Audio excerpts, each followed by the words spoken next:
I have a dilemma to ask the doctor. Okay. I really was, after this week, looking forward to a glass of wine. Uh-huh. Maybe a bottle. Uh-huh. To share, of course. I have such a sinus headache, though. Uh-huh. Advil sinus, Yes. not the over-the-counter. Can I mix? Oh, yeah. Please tell me yes. Absolutely. Okay. Just, I recommend you drink as much water as you drink wine, or your headache's just going to get worse. But yeah, no, that should be fine. So, where are you guys based? There we go. Norwalk. Based off of Norwalk. Okay. Yeah. All right. I was trying to figure out why we ended up where we are. I was like, are they close? Well, and you're based out of Sherman Oaks, I guess. So. Yeah, and I actually was seeing a patient in Calabasas today. So Oh, okay. Sounds so convenient. it worked. So, you're okay now? You're out of your car? Oh, I'm so happy to be out of my car. Good, good. And luckily, I can take Beverly Glen home, so I'll be very happy. Good, I good. don't have to deal with any freeways after this. Well, again, we appreciate it. I'll give you time to look over the menu. I'm So. actually going to talk to the waiter and be annoying, but I pretty much know what I'm going to do. What do you like to? What kind of wines do you like? I'm generally a big red fan myself. No, Yeah. all girls are white. You know, I think what it is I justify the red because it has health benefits, where the white is purely pleasure. So I kind of tip it, but I'll go for anything. And white's cold, so and it's 90 degrees outside. So whatever you like. Well, I I have no love red, preference. but I was for sure thinking you How could are play. you? I'm well, thank you. Good. Is ice water okay to start? Ice water would be fabulous. Wonderful. Do you need iced tea or anything besides water? Just the water. Thank you. Do you still have the wine menu? They took it. Did they take it? No, wait, no. Yeah, that's your folder. They took it. Okay. Thank you. Yeah, well, I'm glad we're finally able to connect. I know it's been difficult. Yes, yes. Yeah. Going on. This is actually. I've been. Could we get? fucking Excuse me. scrambled. Could we get the wine menu again? I think we lost it. Was it a good time for you? Yeah, I've actually been in LA for almost 2 weeks. So Very good. I'm leaving again on Monday. So Oh wow. So, I Thank want to you. pick your brain and make the time as productive as possible. So, how much time do you have? I want to make sure we're not I have a meeting at 4. So at 4. And yeah. how long would it take you to get there? I'm going to go over Beverly Glen. So if we're done by 3 at the latest, I should be fine. Okay, good. So, I have nothing. So, make sure we're Yeah, I don't know what you guys have planned, but I think that should be plenty picking of your time. brain, picking your brain, and having a glass of wine. All right. But I'm going to take my cup. What are you guys having? Well, For I was. food? What did you? I'm sorry. Go ahead. Oh no, I was just. You mean for what to eat? Yeah. I don't know. Do you know? I think I like the look of the salmon I'm with the having cherry a tomato and the Chinese basil. chicken salad. I thought you were talking well, then about it's wine. totally whites. It has to be whites. It does not have to be. That but is it such does, an it does. old no. It does. We No. could do a rosé as well. I don't know if you guys like rosé, but I'm gonna let them pick. I'm based on what we're eating. I like to do it that way, so it works for everybody. I am not that picky. I'll drink anything, I think, but I like Well, your it's idea Friday. about red. Yes. You can justify it, right? Of course. It has health benefits. It has resveratrol. It's not present in white wine. If it's a good red wine. Yes. The cheaper ones, it's mostly coloring, from what I hear. Yes. Well, if it's done well and made well, it has health benefits. That's my You could tell she's that's my line. studying this.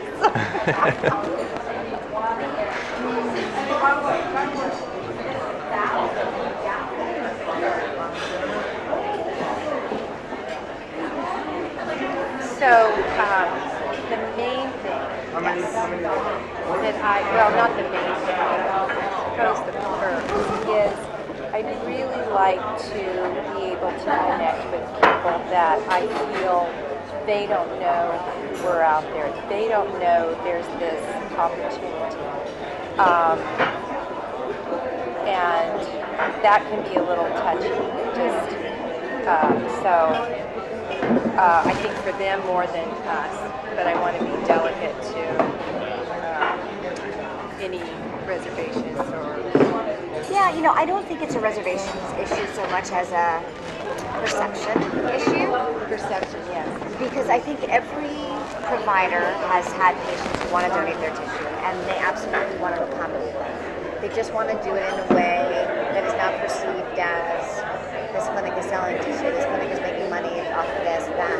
So, I know in the Planned Parenthood world, for example, they're very, very sensitive to that. And before an affiliate is going to do that, they need to, obviously they're not, some might do it for free, but they want to come to a number that it doesn't look like they're making money. They want to come to a number that looks like it is a reasonable number for the effort that is allotted on their part. I think for private providers and private clinics, you'll have much less of a problem with that. Okay. I think we're ready. So we can move? I wanted the Chicken salad? Of course. And for you? I'm going to be difficult. Can I do the 2 first courses from the Yeah. Zen menu and just do that as Of my... course. It's not difficult. Do you want them at the same time? Yes. You got it. Thank you. For you, sir? If I could have the king salmon with squash, cherry tomato, and basil, Is medium a please. good temperature on the salmon? Yeah. You got it. And then we were hoping someone would be able to pick wine that would work Of for all course. of us. Yeah. Do you want to do a bottle to share? Yes. Of course. Thank We can you. definitely make that happen. Okay. Thank you. Okay, so when you are or the affiliate is determining what that is monetary, Yes. so that it doesn't raise any question of this is what it's about. This is the main. What price range would you? I'm going to throw a number out. I would say it's probably anywhere from $30 to $100, depending on the facility and what's involved. And it just has to do with space issues. Are you sending someone there that's going to be doing everything, or is their staff going to be doing it? What exactly are they going to be doing? Is there shipping involved? Is somebody coming to pick it up? So, I think everybody just wants it to. It's really just about if anyone were ever to ask them, well, what do you do for this $60? How can you justify that? Or are you basically just doing something completely egregious that you should be doing for free? So it just needs to be justifiable. And we have 67 affiliates. They all have very different practice environments. They all have very different staff. And so with that number, Did you say 67? 67. Okay, so of that number, yes. how much would personality of the personnel in there would play into it as far as how we're speaking to them? And I think for affiliates, the end of the day, they're a nonprofit. They just don't want to.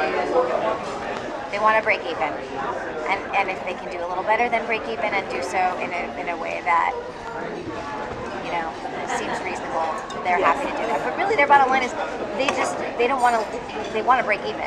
Every penny they save is just pennies they give to another patient. Exactly. To provide a service that patient Because can of get the loss, otherwise. I'm sure, in other areas. So- Exactly.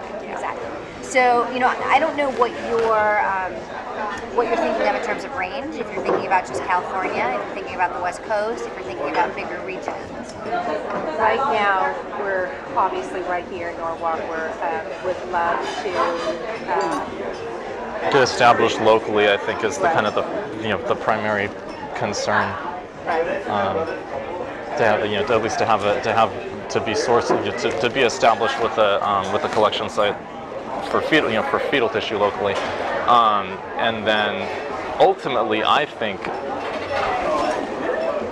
what I would like to see happen, which would be something very different as far as the different procurement organizations that exist right now. For example, STEM Express, they cater to researchers all across the country, but they're sourcing all of their material from just Northern California. Exactly. But when we're talking about stem cell research, cell viability and the amount of time that we're actually looking at from extraction to getting it into the laboratory is critical. Yes. So ideally, if what we could provide is to be able to source as locally as possible to where a given research client is, that would be really a huge competitive advantage for us, I think. And also, and that's something that I think researchers would want. That would be very, that absolutely. would facilitate the whole thing a lot better. Okay, and then What gestational age range are you thinking? When can you start? Because When can we I've start? worked with people that start collecting at 9 weeks, and I've had others Yeah. who really want the higher gestational. And yeah, and there's times depending on the specific project that people want, pancreas at 9 weeks, 10 weeks. It's the from my perspective, I think it's not going to be reasonable to be collecting at a site that does not have the capability to go farther up into the second trimester.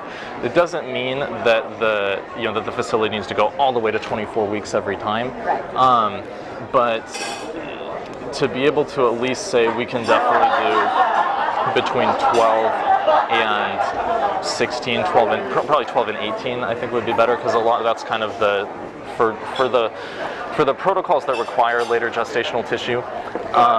18 weeks is kind of like the lowest range. They're saying like 18 to 20, 18 to 24 for certain things. So if we can get up to 18, I think that would make it worth it, basically, to be operating at that site. Okay, and so then we have some affiliates that use digoxin or some other feticide, so that would basically limit it. So in general, you're probably going to be able to get to 20 weeks. It's going to be very unusual to get a patient that's above 20 weeks. I would say at my Parenthood affiliates in California. Yeah. The affiliate in New York doesn't use digoxin at all. Not at all.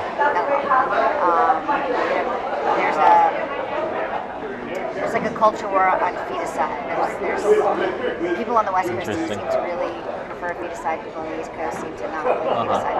Same. People have their styles. Eleanor Dry was telling me that they did not hates use it at UCSF, though. Yes, that's non-Planned Parenthood. Eleanor hates misoprostol and digoxin. That's Eleanor. So that's just a personal. That's okay.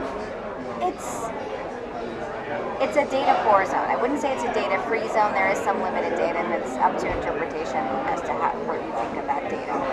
I think it also, again, has to do with model of practice delivery. Eleanor's in a hospital where they can hold on to patients all day long if they need, even overnight. In outpatient clinics, I think people are trying to do so in a much more efficient way. So, but in general, I will say that my parent affiliate, you're probably going to get up to 20, and then at 20 and above, you get feticide. So, but there are 3 affiliates in California right now that go to 20 weeks.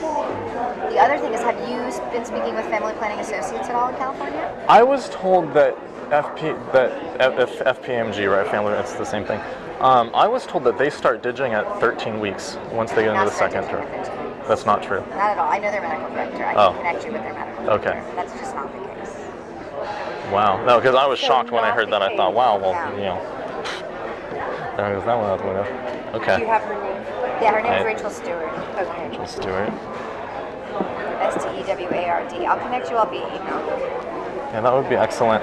I know that we had spoken a couple of times about the Orange County Yes. affiliate, Yes. which would be, I think, is literally the closest to us right now. Yeah, and I reached out to their medical director, and so- they're working with someone, and I don't know who it is. You don't know who it is? But they're just not interested in talking to anyone else at this point. I don't know what's going on in the San Diego and Riverside County affiliate. Orange is Orange and San Bernardino. San Diego and Riverside. And then in LA, there's the affiliate in Pasadena. How far do they go? I think they probably only go to 14 weeks. That's not really. LA is working with a partner. Novogenics, you told me. Yeah, I guess. You don't know for sure, I guess, or I know the people, I don't know. I mean, I know the staff. I've never actually asked, Yeah. to be honest. Because that's a decision that's just not made by me. But it's an established relationship. I don't imagine anything's going to change in the short term. Which is why I think Family Planning Associates is an option, because they go all the way to Bakersfield and all the way as far as to Orange County, so you have a pretty broad range.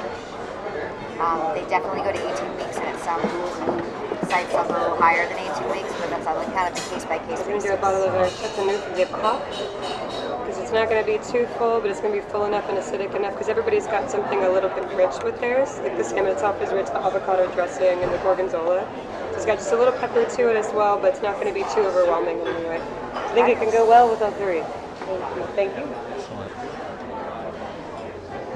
When we were saying the $30 to $100 price, that's per specimen that we're talking Per about, right? specimen. Yeah. Yes. And what does per specimen mean for Planned Parenthood? Is that you guys consider that a discrete sample? One case, one patient, and then again, there's different steps involved too, right? Because then who's going to consent the patient to donate their tissue? If that's staff time that gets figured into it, as opposed to if there's somebody who's there and the staff just flag interested or eligible patients and somebody else does the work. But it's basically for individual patients. Okay.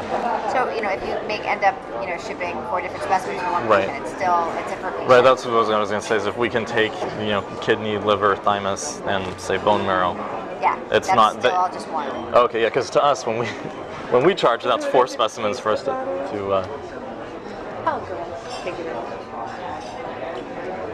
Yeah, that's 4 specimens to a researcher, and that's, but that's to basically you guys, the it's way 1 that they specimen. do their work, right? The way that they do their work is the way they can budget is by the amount of time they spend with one patient processing one bunch of tissue. They handle the tissue. They do everything they do, in that way. So.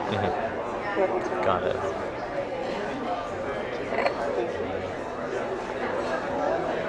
It's very unexpected to be having wine so early in the day. So.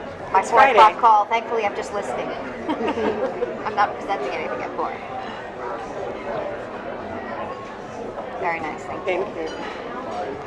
And I'm done seeing patients for the day, so that's also good. I hear a lot of justifications on Fridays when people start I bet. drinking. I'm like, I'm like, hey, it just it's seems okay. so early. I'm like, I'm so Scotch-Irish. My husband, It's there's like, it's always okay. an excuse. It's Friday, it's a holiday, I did this today, I did that today. 10 It's o'clock in the morning. 3:15. It's 100 degrees out, it's nothing better than a cold drink. He's got an excuse for everything. Thank you. Thank He has an excuse For everything, yes. What does he do? He is locations for television and film. Okay. Well, I So can see he that. works on a different schedule anyway. But yeah, so it's really that's the way, and I pretty much guess that's, again, it depends. I mean, if you're expecting somebody to process and package, identify tissue and package it them for you and do it for you, it's going to be higher at the higher end of the range. It's just, in all cases, it's really going to be about staff time. Because that's the only cost to the affiliate. And then if you want space, like for example, it's Novogenics is at PPLA. They have a corner of the lab. So, and they set up and they come in with all their coolers and they handle all the tissue and everything. But they're basically taking up space. So I'm sure the affiliate considers that when they come up with those reasonable. But I mean, I don't think anybody's going to come up with a crazy number because they're all very sensitive to this too. And at the end of the day, they want to offer the service because patients ask about it. I think that's what's most important to me is the patient and how can we serve them and how can we make just the whole experience. Well, this is just my passion for patients. So, can you give me an idea of what is that like for the patient? I get them on the other end after, but doing that, if there's some way that this can be presented in a delicate way that they're seeing Yeah, I mean, there are obviously the patients who come in who are asking about it from the start, which they're just very easy to talk about. But the others, I mean, honestly, there's not going to be one thing that works for every patient because every patient experiences a whole wide range of emotions about the experience in general, and so you don't know where they're coming at from there. But I think every one of them is happy to know that there's a possibility for them to do this extra bit of good in what they do. And I think the patients respond most to knowing the types of outcomes that it might contribute to. So for example, they say Parkinson's research, Alzheimer's research, things like that. I think most of these patients have some experience with one of these conditions or another. I think the ones that come in asking have already had the experience, which is why they come in asking. But I actually think it's an easier conversation to have than just consenting them for the procedure in general, because at this point, I mean, I think it's more important when you have the conversation. And I think a lot of people feel very strongly that the conversation shouldn't be had until after they've made their decision to terminate, they know how far along they are, they know what's going to happen, and then when all of that is said and done, and they've had time to kind of let that sink in, then to basically say, now this is how we normally handle the tissue. But if you would be interested, there's another opportunity to contribute to research, contribute to science, donate your tissue. Most patients, like I said, are very, very motivated. I haven't really seen very many patients that say no. I was in the OR yesterday, and we had, I'd say, 18 patients. Probably half of them were either got digoxin or were under 18, and the rest of them all donated their tissue. So I don't think it's a difficult conversation to have, because I think the difficult stuff has already happened. They're kind of prepped for this, and if anything, this is almost a pleasant surprise in a way. Yes. You've been through the tough stuff. You made this difficult decision. Now there's one more opportunity for you, to think about, and I think they appreciate it. So that's. And you're even saying you think it's better if the conversation can happen, the earlier the better. Well, I mean, we like, there's always concerns too about kind of coercion, so you always want to make sure that they've made their decision to actually have the procedure, right. And then before you start adding on other things. Anytime we do any research, and Planned Parenthood has very strict protocols around if we're doing a research study in general, when the different points of the consent happen. This doesn't really fall into the research bucket because it's not a specific protocol, it's not a specific project, so they're not consented for a specific protocol, it doesn't go to an IRB, but yet there's certain principles we still think it's most ethical to follow. And that is really, as I mentioned, to just to make sure that they've made their decision, they're comfortable with their decision, and then to say, okay, well, now that you've passed that point in the process, there's one other opportunity we wanted to let you know. Yeah. Would it ever, and I'm in an area that I'm not familiar with, so I don't even know how to phrase it. If there is certain type of probably person or with the procedure. So that's a whole other issue, and that's kind of an ethical issue too. Ideally, you shouldn't do the procedure in any other way. You should always do the procedure the same. And that's what the providers try to do. They're not going to treat these patients any differently than they would any other patient. Just the disposition of the tissue at the end of the case is different. So would that not be something that I'm thinking about specific requests that we had from our researchers? So would obviously 20, 21 weeks. I'm imagining, so I don't know, I'm imagining it would take longer. Does the patient know that? Are they willing to go through that? What will take longer? Just the procedure. Well, so I guess because cell viability is a big concern for them for some of this stuff, right? And so intactness of the specimens is a pretty big deal. Well, thank you. Yeah. So that's where we kind of get into an ethical situation, because I think what most providers don't want to have to do. Thank you. They don't want to. In terms of the steps in the preparation of getting them to the actual procedure, if you really want an intact specimen, the more dilution you have, the better. Right. Is the clinic going to, put in another set of laminae or do something different? I think they prefer not to. And so, for example, what I'm dealing with now is if I know what they're looking for, I'll just keep them in the back of my mind and try to at least keep that part intact. But I generally don't do extra dilation. We won't put another set of laminae or add an extra day. That's going to add a significant cost of expense to everybody. I mean, basically, if you need to put in another set of laminaria, you should come back another day. If you provide procedures in enough days in a row that you can do that, that's a whole other consideration. And in general, I'd say most people, unless there's a specific research protocol that's been IRB approved, try to avoid that. Uh-huh. So that's probably just not But that. you're saying on the, or sorry, I don't want to, on the researcher side, Yes. if their IRB has signed off on what they want to, how they want to do it.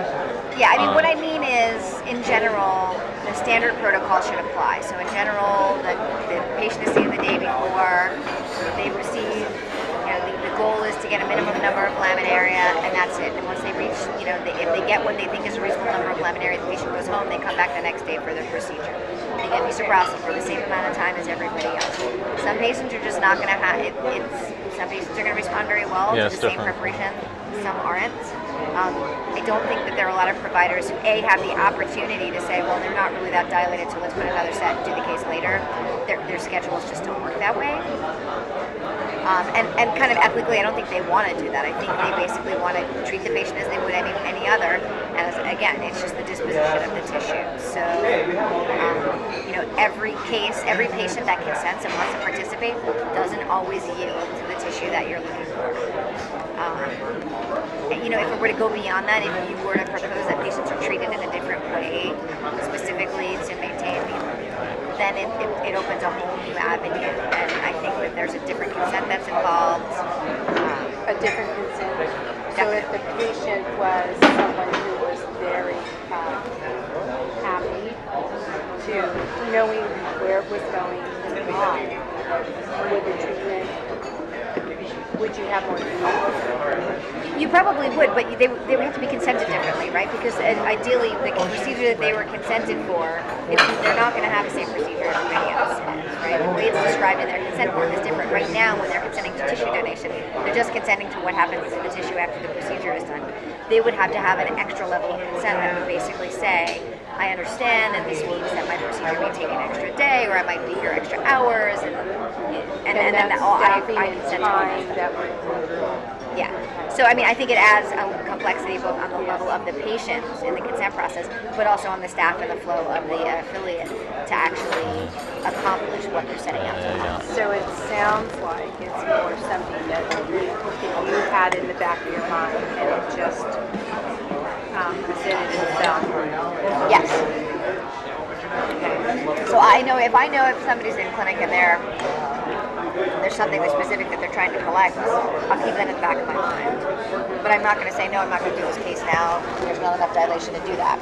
We're going to do the best we can with the situation that we have. And like I said, it's just a kind of a consent issue. The idea is they're now getting they're not getting standard care like everyone else. But from our end, I just see the consent issue, the staffing, the time.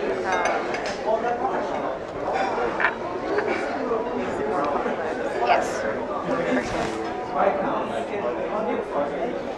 Well, that's good to hear. What would you say is the degree of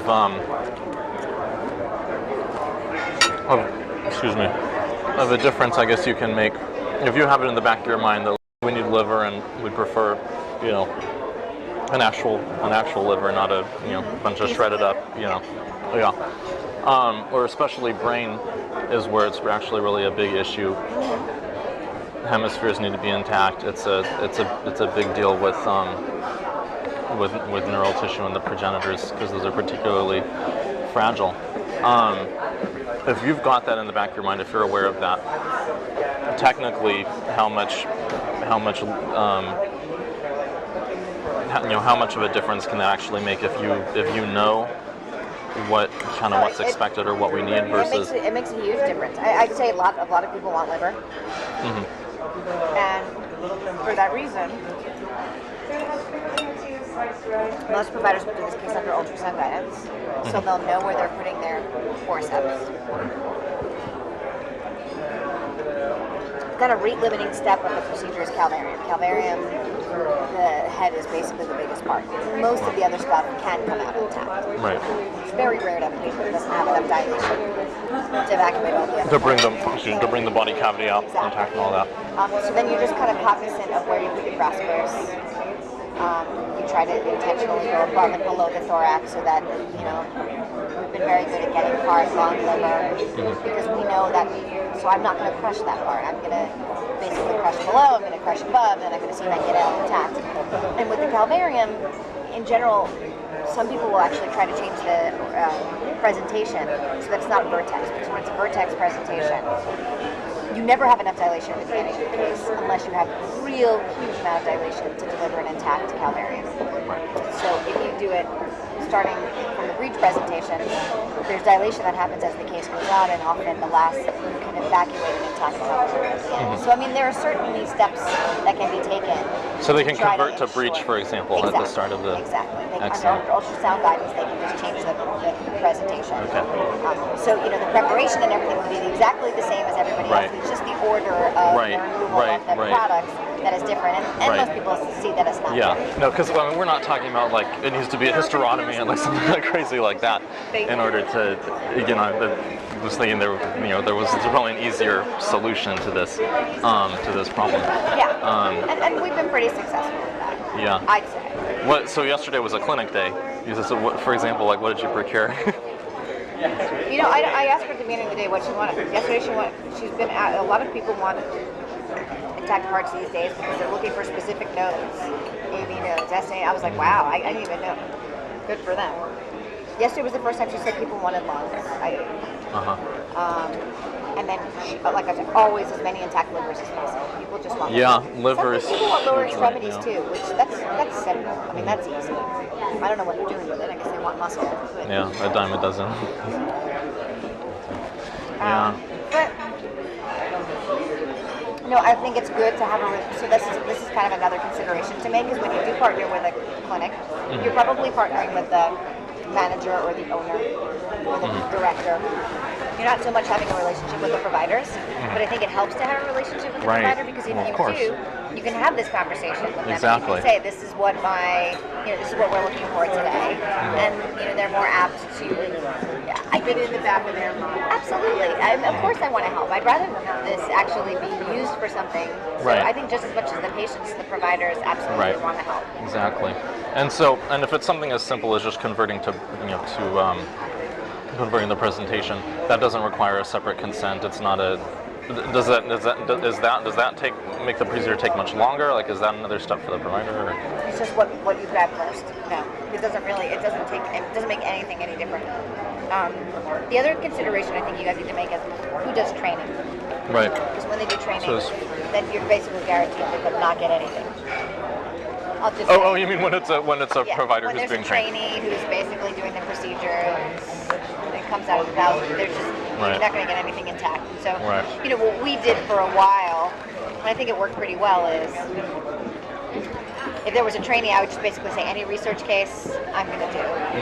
And as you get better, I'll let you do more of those cases, but we really need to try to do this intact.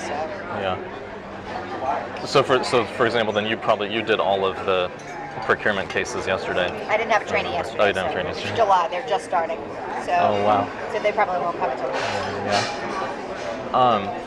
So when you said training, actually, I thought you meant tissue training for clinicians, because that's something that we should talk about. So insofar as that impacts the contractual relationship that we would have with a facility or with an affiliate,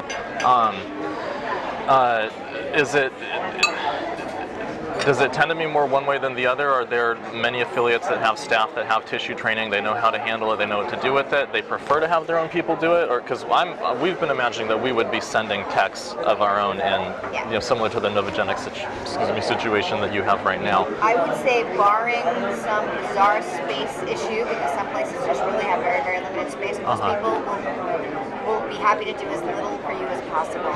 The more you can do for them, the easier it is. And that includes consenting the patients. Because I was imagining we would be doing consent as well. That's probably the biggest sticking point. One more thing my staff needs to talk about. They only have so many minutes to talk to the patients. So you say we're coming to do the consenting. We're going to do all the tissue. I don't know who would say no, to be honest. I really don't. That's really what they want to hear. That's what they want to hear. They want to basically say, other than taking up a little of your space, this is going to be as no impact as possible on you, on your flow. you're going to need a room, so that when the patient's ready to be consented and stuff. So you're going to need space in the lab. You're going to need a place to do the consent. That's it. Otherwise, no footprints behind. They're going to be happy. There are affiliates that have been doing this for so long and have staff that are so good at identifying tissue. They may just say, it's something that I think my staff could do. That's going to be the minority. Yeah. Especially because most, they know how to identify some stuff. They probably don't know how to identify what. Biliary tree. Exactly. They're looking for basically all of the limbs, the thorax, the head, the placenta. We've got it all. That's their only concern in the lab right now. Yeah. How long right now, average, or do you think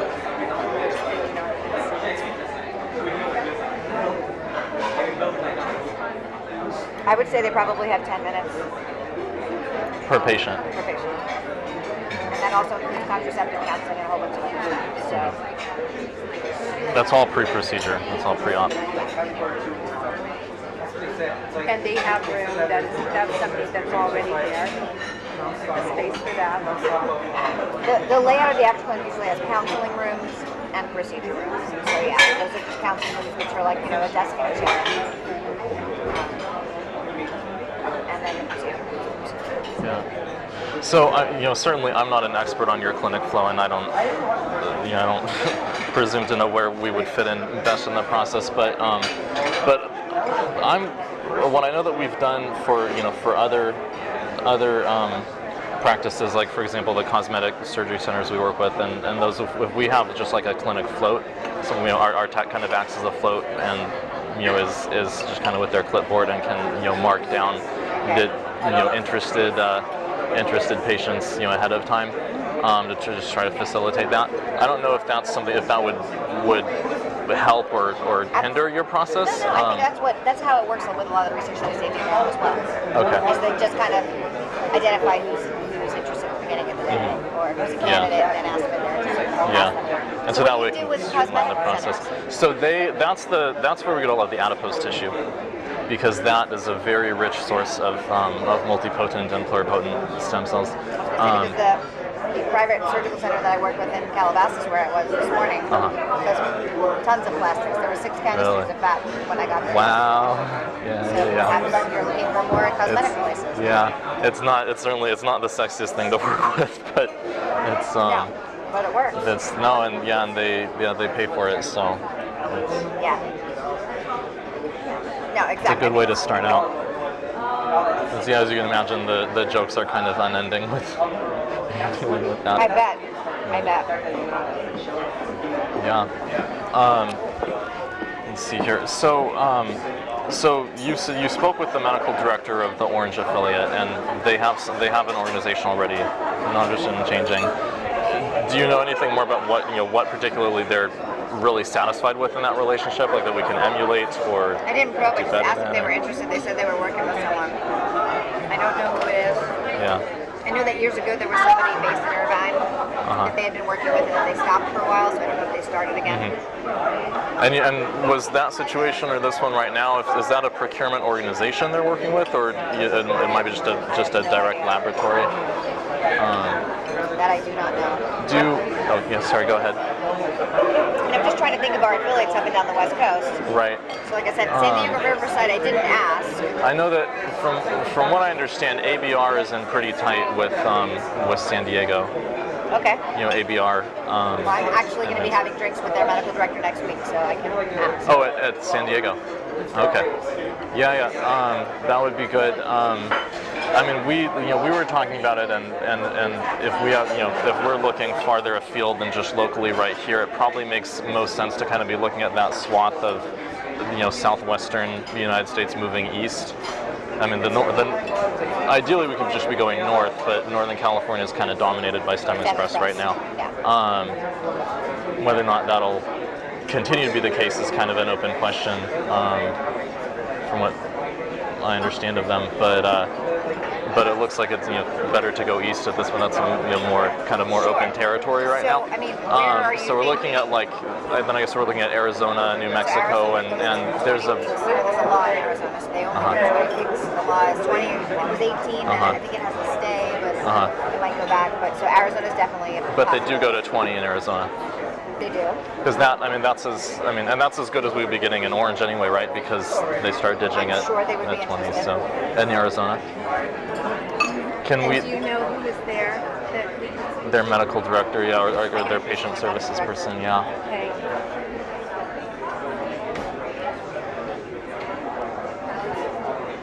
How many surgical locations do they have? They only have 2 locations. They have 2. They used to be 2 separate affiliates, so there used to be Uh-huh. Northern Arizona and Southern Arizona, and they merged. So I think it's Phoenix and Tucson are basically the 2 sites. Those They are both big have cities, good though. So airports. do they have? I imagine if those are the only 2 clinics, they probably have pretty good volume then. You know, I can't tell you. Now they do off the top of your head the Off the top of my head, I numbers don't for every know, affiliate. but they don't seem to. I think they have pretty good volume. Great, thank you. Very good, thank you. But yeah, I think Arizona's good, and they definitely have the they go as far as the state will allow them to go. Uh-huh. Are they? Do they have any previous experience with procurement or? No, and they have a fairly new medical director also. Uh-huh. But their CEO is very business savvy, and like I said, I can't imagine he wouldn't be interested. Would that be a good person to contact, or is that? You got to talk directly to the CEO as opposed to. I'll reach out to the CEO, and they have 2 medical directors, one who just handles primary care and one who handles all the surgical services. So I'll reach out to both of them and ask them who's the best person to connect you with. Okay. That would be good.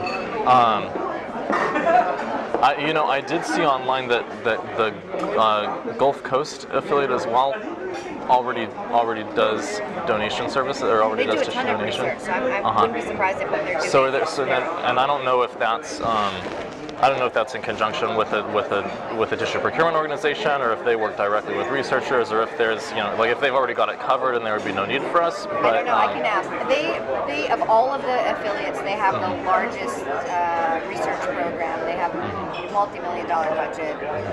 They've been doing research for a very, very long time. So Yeah. I think they're very well connected. Uh-huh. I'll ask. That would, yeah, because the research client community in Texas is also that's kind of a hotbed. Not so much as California or Wisconsin, for example, but but in terms of the regions of client base that we're looking at, it's basically California, Wisconsin, and then North Carolina and Texas are kind of the.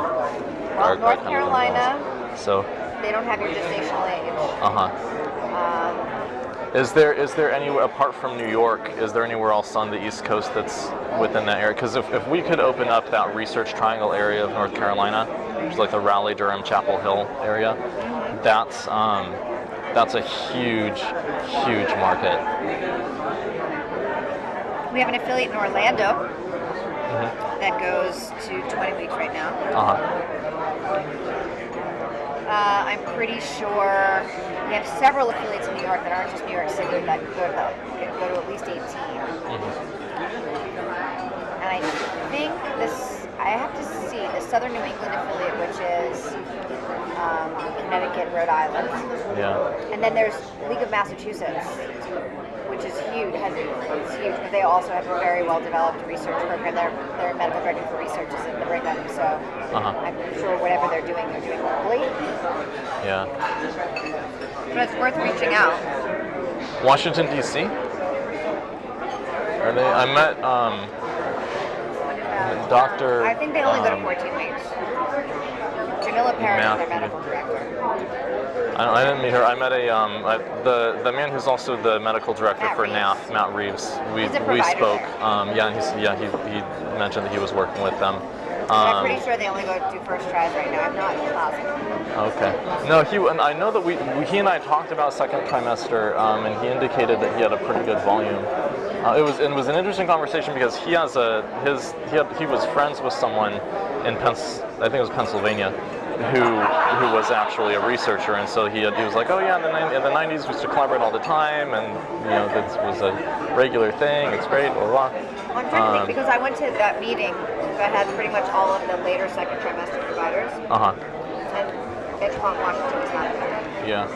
What kind of did people talk about this kind of stuff there? Was there a good response to it, or what was your impression? just kind of casually. The meeting had several other purposes, but I'm just trying to think of who was there. And like I said, the Southern New England affiliate was there, the Connecticut, Rhode Island, Gulf Coast was there.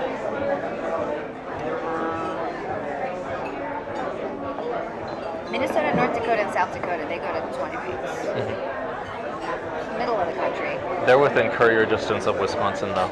Yes, they are. Which is- Minnesota and Wisconsin have reciprocity, so. That might be a good one, actually, because that's sort of what I mean is by sourcing tissue, as locally as possible to a client. Because if we can get it to the point where it's not a matter of FedExing it overnight or deliver something like that, but it's just a matter of somebody carrying it, 2, 3, 4 hour drive. That's kind of the critical what makes a huge difference between us and another another organization. Now, is Seven Express just located in Northern California? I don't even know. That's my understanding is That's that what I think. they're I think based they must they're based up be north there and they're. locally, because the affiliate that's based in I mean, they're out Colorado. of the Sacramento area, and Marmonte, the big Marmonte affiliate, and I think whatever other Northern California affiliates they are. Okay. Yeah, I know that the Shasta Pacific affiliate works with them. I guess Marmonte works with them. And then many years ago, there was just University of Washington. There was a group at University of Washington that reached out directly to. They're still. University of Washington is the. That's the NIH, like official fetal tissue collection service, and they. A lot of researchers don't use them, though. I'm not sure why. I think it's just because there's kind of a backlog with their cases. They were the only one for a long time, and so it's kind of like the pipeline just isn't working properly. So I guess my question is, are you guys planning on exhibiting at a Planned Parenthood meeting? Because I think the one that you mentioned in October, I know that Brianna's working on getting that. Yeah, in Miami. Right. Yeah. I think we plan to be there. Barring unforeseen circumstances. Because I think that's a good opportunity. All the medical directors are going to be there. Some of the CEOs are going to be there. Yeah. But what you really want to talk to is the surgical services medical directors. So that's a really good opportunity. And the main things that they're going to want to hear is that we're going to do everything. Yes. Basically, like I said, there is not a provider out there. I can't imagine. I don't know if you guys have talked to Warren Hearn at all. Maybe he doesn't care. But there's not a provider out there that doesn't want to do this. Everybody just sees it as a way to just add another level of good on top of what they're already doing. And they already feel that what they're doing is very good. Yeah. But again, the majority of the providers are either nonprofits like the Planned Parenthood setting or operating on a razor-thin budget. So as low impact as you can be as possible, the better for them. Right. I really do think you have a good opportunity with Family Planning Associates in Southern California. Like I said, as soon as I get back to my desk, I'll connect you guys with Rachel. They're expanding their services in a lot of ways. And to my knowledge, you're not working with anybody in Southern California. So I think you've got an opportunity there. Yeah. So I want to take another track. We have limited ourselves in our thinking, I think, right now to local and then south, Texas, Arizona. Is there anyone that comes to your mind? So I don't want our limitations to stop. Is there anyone that comes to your mind that, if you were willing to go to this? Well, the other affiliate in Texas, there's one other. Right now, the laws in Texas are pretty crazy. So there's only 2 affiliates. There's only 7 clinics right now. 5 of them are independent, and 2 of them are Planned Parenthood. So low volume clinics, probably not. High volume because there's nowhere else for patients to go. Texas is a huge state, so I'm going to say that. Texas is a huge state, and they basically shut down almost every clinic. So there's a woman named Amy, I'm blanking on her last name, Whole Women's Health. I don't know if you spoke to in the NAF meeting. Amy Hagstrom Miller. We met some of their providers. I'm sure you must have. She's got kind of shorter blonde hair, kind of pure-like hair. We spoke with her, spoke with Carrie, Tara. Most of the clinics that are in Texas, but then there's Gulf Coast. And like I said, I don't know the details of what they're doing, but I'll find out. And then there's Greater Texas, which is Dallas and Austin. I don't think they're working. And what's their gestational limit? 20 weeks. 20 weeks. Okay. So I think that, and again, the affiliates in Texas, I think, even if Gulf Coast is working with someone, I think if you can be creative and come up with another way or a better way. Right. Times in Texas are very hard right now. So anything that that you can do to just make it a little bit easier for them and a little bit better for everybody, I think get your foot in the door. Yeah. So, I'd be happy to introduce you to both of their medical directors. Yeah. Paul Fine is Gulf Coast, and Daryl Johnson is Greater Texas. I'm sorry, could you spell the first one? Paul Fine, F-I-N-E. Oh, very easy. too easy. Yeah. He actually trained at USC, so he's been in Texas for many, many, many years. And then Daryl Johnson is the other. But both Greater Texas and Gulf Coast have pretty well-developed structures. They have pretty independent surgical services and kind of research and people that are interested in academics and research. So I think that they're naturals. The one other place that I would consider that you're not thinking about possibly is St. Louis. Right, Missouri. Yeah, we'd mentioned that. Yeah, I think we mentioned that before. David Eisenberg is the medical director of the St. Louis region. They do second tries. They have a very extensive collaboration with all kinds of research, and they have a pretty dynamic medical director. His name is David Eisenberg. So I think that's definitely worth your while. That's, just thinking of the map, and if there was some place that was untapped, I would say St. Louis is yes. Yeah. And so, and what's the best way to contact? Just for you to connect us by email, or? Yeah, what I'll do is I'll kind of reach out and see if any of these folks are interested. Like I mentioned, they'll all be in Miami in October, every single one of them. And I can guarantee you, even if I didn't connect them, they would come to your table because they're all interested in doing this. Yeah. And to my knowledge, everybody's looking to do this, but they've only been able to find some very local or very small opportunity to do this. So, if there is an organization that someone is working with already that they can kind of get a recommendation or a connection, I think they'll be very open to that. So I think that's a possibility. And like I said, I just think, the other thing that's a big pet peeve, I think, of many of them is people just kind of don't understand the practice environment, and they don't understand the way that patients flow and how it's going to impact them. So if you can show that you're sensitive to that, that's going to be a breath of fresh air for the most part. And say, we don't want it. We understand that you're time limited. You have your staff. We want to be as low impact on our processes as possible. Just flag the patient who might be interested. Set aside some room for us. We can do the rest. We will handle the tissue, do everything. All we're asking for is your space and your consideration. And I think that. Yeah. I don't know that anyone would say no. Yeah. Everyone's been looking to do this now for about the past year and a half. The affiliates in California have been very lucky because for some reason in California there's no shortage of possibilities, but I would say that's not the case elsewhere. And definitely, I saw STEM Express at the NAF meeting, so I know that they're out there, but I don't even know how the connection with Novogenics was made. Most affiliates don't even know how to reach out. They don't know who to reach out to. They don't know where to make this connection. Yeah. Has the relationship with Novogenics been for the past year and a half? What is it about the past year and a half? I don't know how long it's been. I feel like it's been about a year or two. Yeah.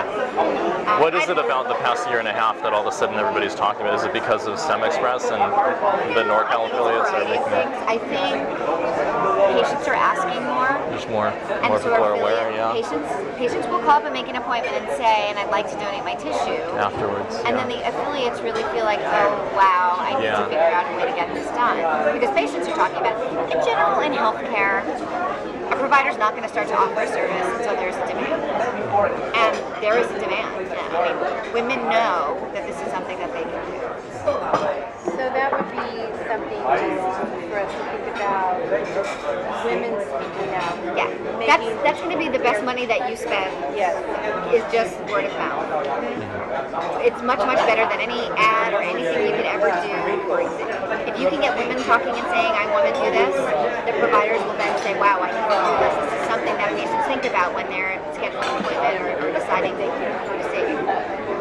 Yeah, just a few more drops. Thank you. So, how many affiliates would you say total then are actually working with a fetal tissue procurement organization right To now? my knowledge right now, I only know the California affiliates that are doing this. And you mentioned Gulf Coast. I didn't even know that. So I don't really know what it is they're doing. But the Northern California affiliates and the 3 Southern California affiliates. Because it seemed like there's kind of a trade-off to me whether to try to focus on affiliates who have some amount of experience doing this, either currently or in the past. But then if it's someone who's currently involved, with an organization, like then there's an issue of competition. Yeah. Whereas if it's someone who's never done it before, maybe they're interested, but how much longer is it going to take to actually get started up and just all the. Yeah, I have to say, I almost feel like California is almost done Saturated. in this regard. It is, and the reason it's saturated too is normally, like let's say for example, an affiliate was looking for a lab to work with to do their pap smears or their STD tests. They're going to look for somebody that's going to give them the best service at the lowest price. This is a little bit different. Because they want to do this, but they want to do it in a way that's not going to impact them, and it's much less about money. So, I mean, you can call them up and say, I'll give you double the money. They're almost more inclined to say no because it's going to look bad. Right. To them, this is not a service they should be making money for. This is something they should just be able to provide for patients in a way that doesn't impact their bottom And line. offsetting their costs. That's all they're. Yeah, no one's going to see this as a money-making thing. The other reason affiliates see this as a good thing is it's just less tissue that they need to worry about. There's tissue that's taken care of, right? They need to do something with all of that tissue. It's hard to find somebody that wants to do something with that tissue. So the fact that there's somebody that's looking for that tissue is. And that was the point that we were trying to. I can't remember who it was that we were speaking to. Just taking that from them. What? That is a huge service to them. Yeah. Yes. I have to say, when this came up on a national level is there are issues with disposal of fetal tissue. Probably the biggest company in the country that does this is Stericycle. Yeah, you can take it. Thank you. Some anti-choice groups got the names and the addresses of the board of directors of the companies and started getting their houses and making them uncomfortable. They were picking up tissue. They started Sorry about that. at the houses of the board of directors of a company, a waste management company, basically, that just handles biological waste. And I think that's what kind of started the conversations with affiliates, because they were like, well, what am I supposed to do with my tissue? Right. Then we went to a session on that. Yeah, there was a session of that enough because it's a serious issue. I mean, that's a service that affiliates need. So I think some affiliates were looking at it as a way to it's not obviously going to count for everything. Not everybody's eligible. Not everybody's going to donate. Right. You're not going to take everything. But that has raised an issue. So, I don't know if this is ridiculously far-fetched, but we'll handle all of your tissue. Matt Reeves actually had suggested that to us, as a way that might. If you could figure out a way to do that, can I just tell you, even if there were people that weren't donating, you would have huge business just for taking tissue. People would pay. Right. I mean, I was, I was about to. Please take my tissue. I was about to. You could just send off what you wanted to send off, but you still have to consent the patients. Right. But it's just something to keep in the back of your mind. Yeah, I know. I was about to suggest that. I mean, if it's the situation that, for example, in California, that so let's say that.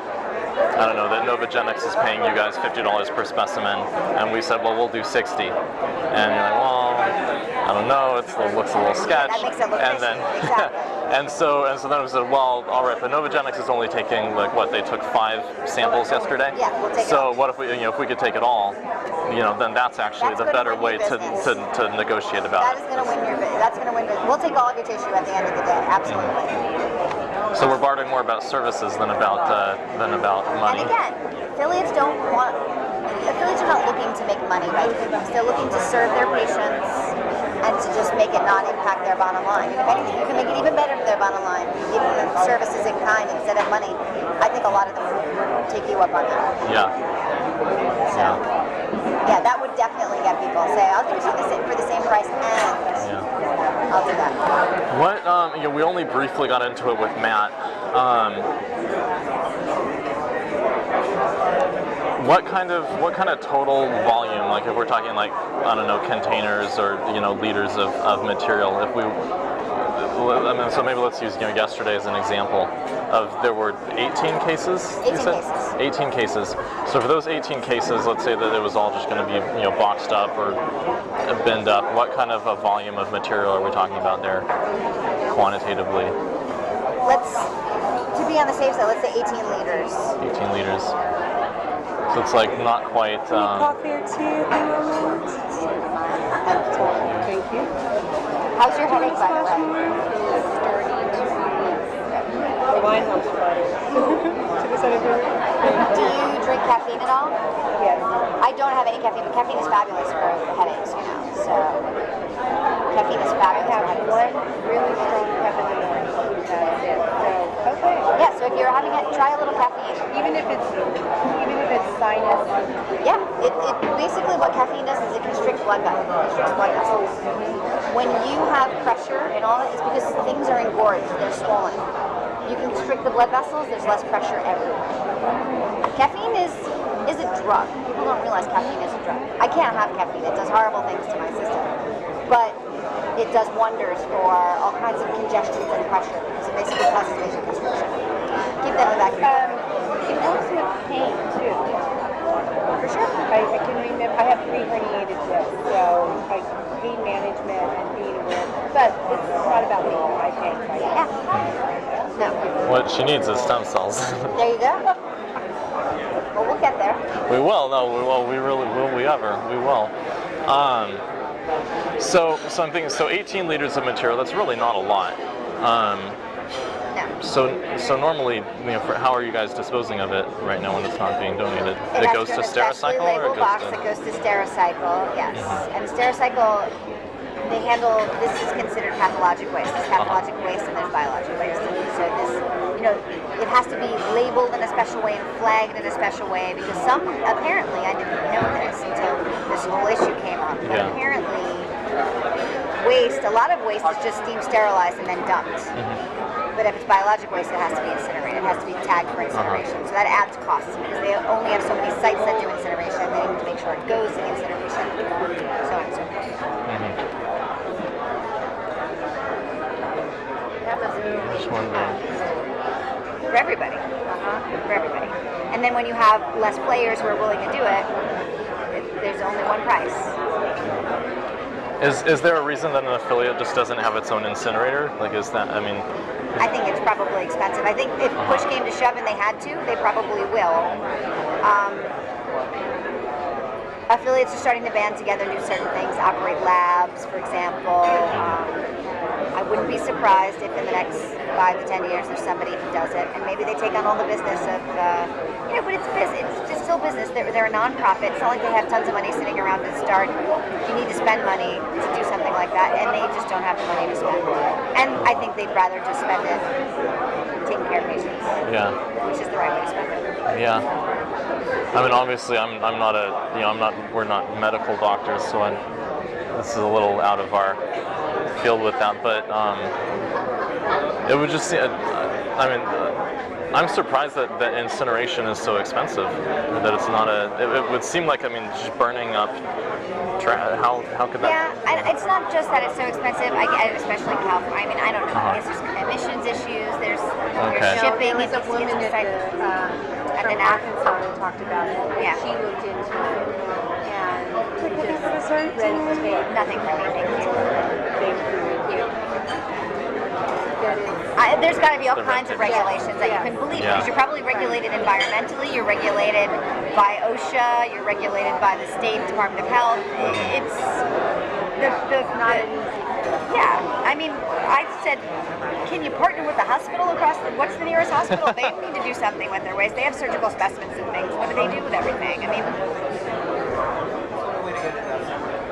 eventually somebody will do it. Eventually it will all make sense. But no, to take 18 liters of tissue, I mean, what do you do at the end of the day? I guess you just ship off your tissue now. Oh, you mean when we have excess? Yeah. We don't. I mean, we collect what researchers want. You Yeah, know, we and don't. that's We it. don't collect. So our tissue procurement really is not based on taking Yeah. everything and Yeah. sorting through it. No, we're Yeah, trying take to what you need. isolate exactly what's needed and move on. Yeah. So that was my initial response to Matt Reeves. I was like, well, really we don't want to become another disposal service. We Nobody want the does. stuff that is actually valuable. But yeah.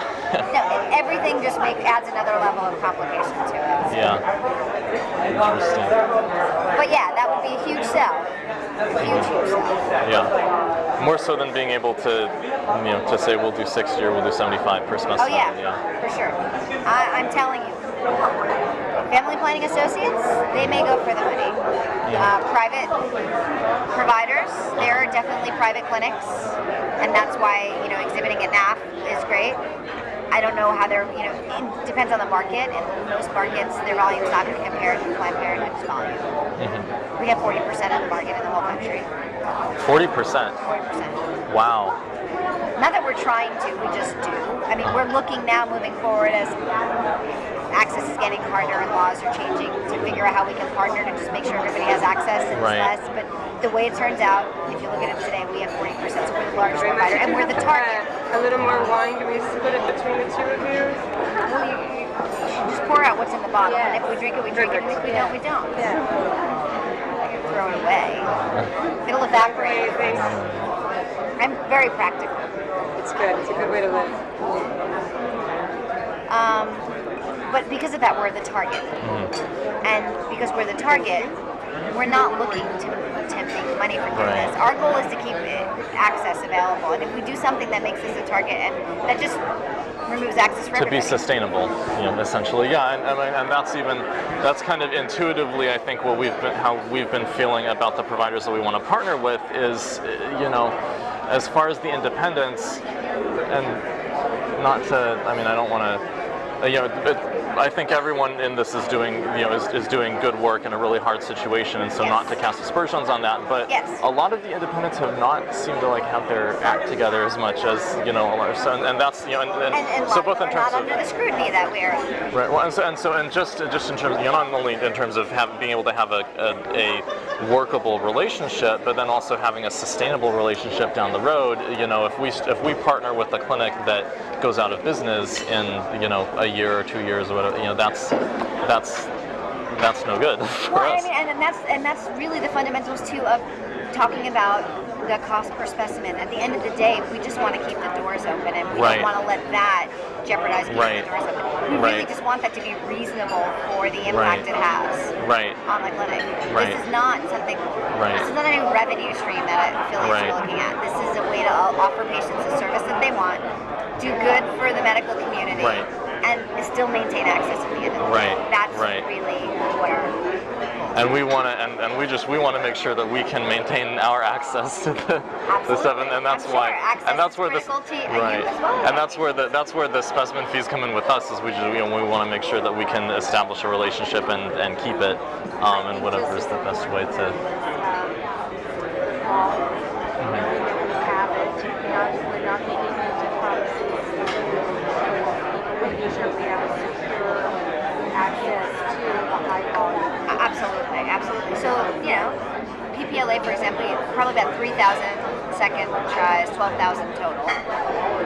But what you're going to see, and what you're going to see more and more, is the Planned Parenthood affiliates who do go to 20 weeks, their volume is just going to go up. It's not going down, because what's happening is the laws and the legal environment is not shutting us down. They're shutting everybody else down who just doesn't have their act together, because they're just not under the scrutiny that they're under.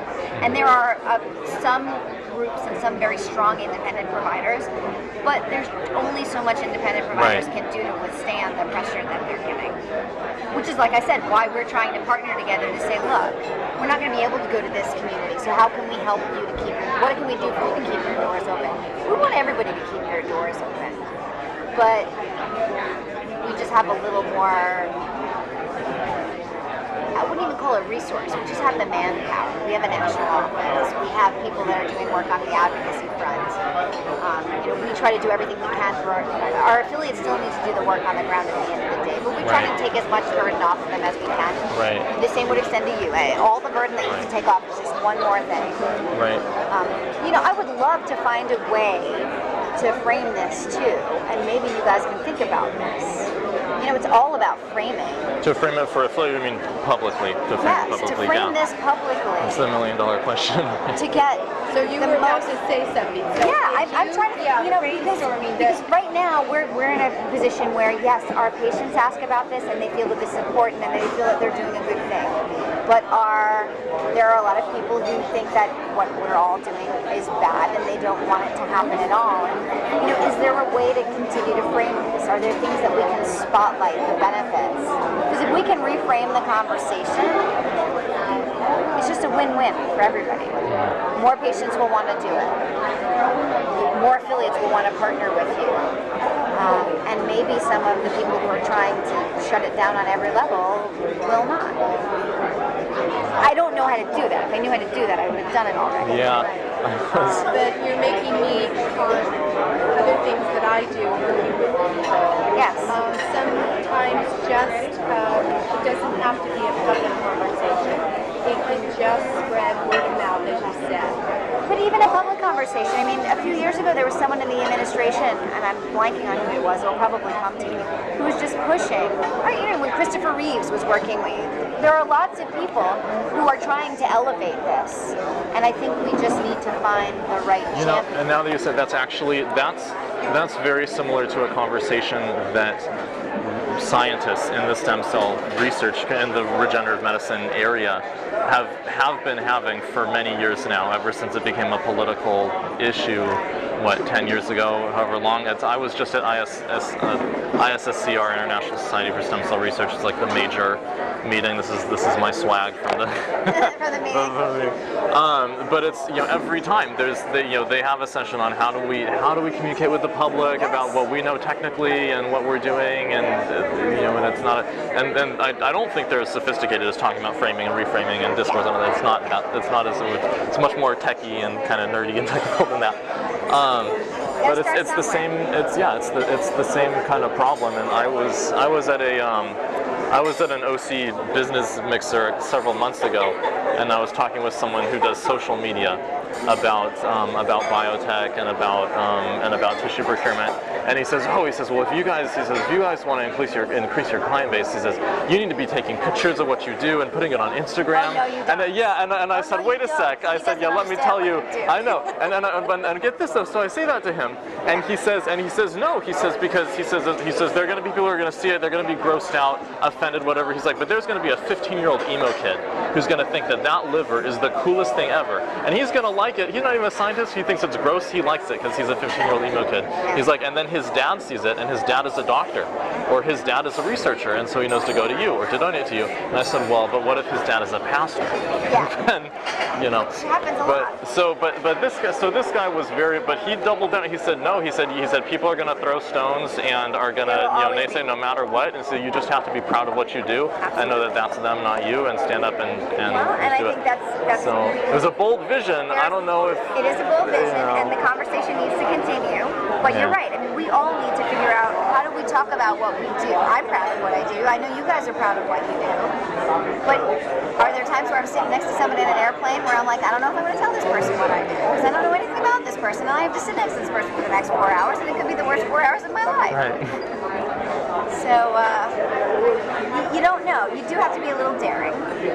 But I do think that we can figure out a way to talk about this look, we kind of come up with the statistics.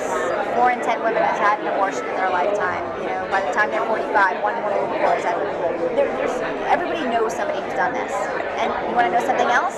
Even more than that, I will say, is everybody knows somebody who can benefit from stem cell research. Yep. And so we just need to kind of collectively just figure out what the talking points are. But I know that we all want to be strong partners in this for sure. Thank you. Thank you. Oh, no, thank you for coming to meet Absolutely. with us. It was worth braving the traffic.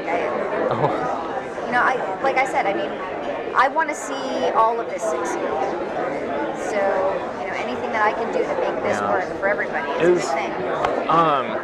Would there be a way in the future maybe to, if rather than having to deal with all the different affiliates, if there were a way to partner with PPFA directly to get some kind of like pre-clearance or something, so that we have. So we tried to do this, and at the national office we have a litigation and law department which just really doesn't want us to be the middle people for this issue right now. Because we were approached by STEM Express to do the same thing. One of the Northern California affiliates said, we're working with these people, we love it, we think every affiliate should work with them. And so we had a conversation and we said, what do you think we'll just go out and find all the people that are doing this and present everybody with a menu, and they, at the end of the day they just decided right now it's too touchy an issue for us to be an official middleman.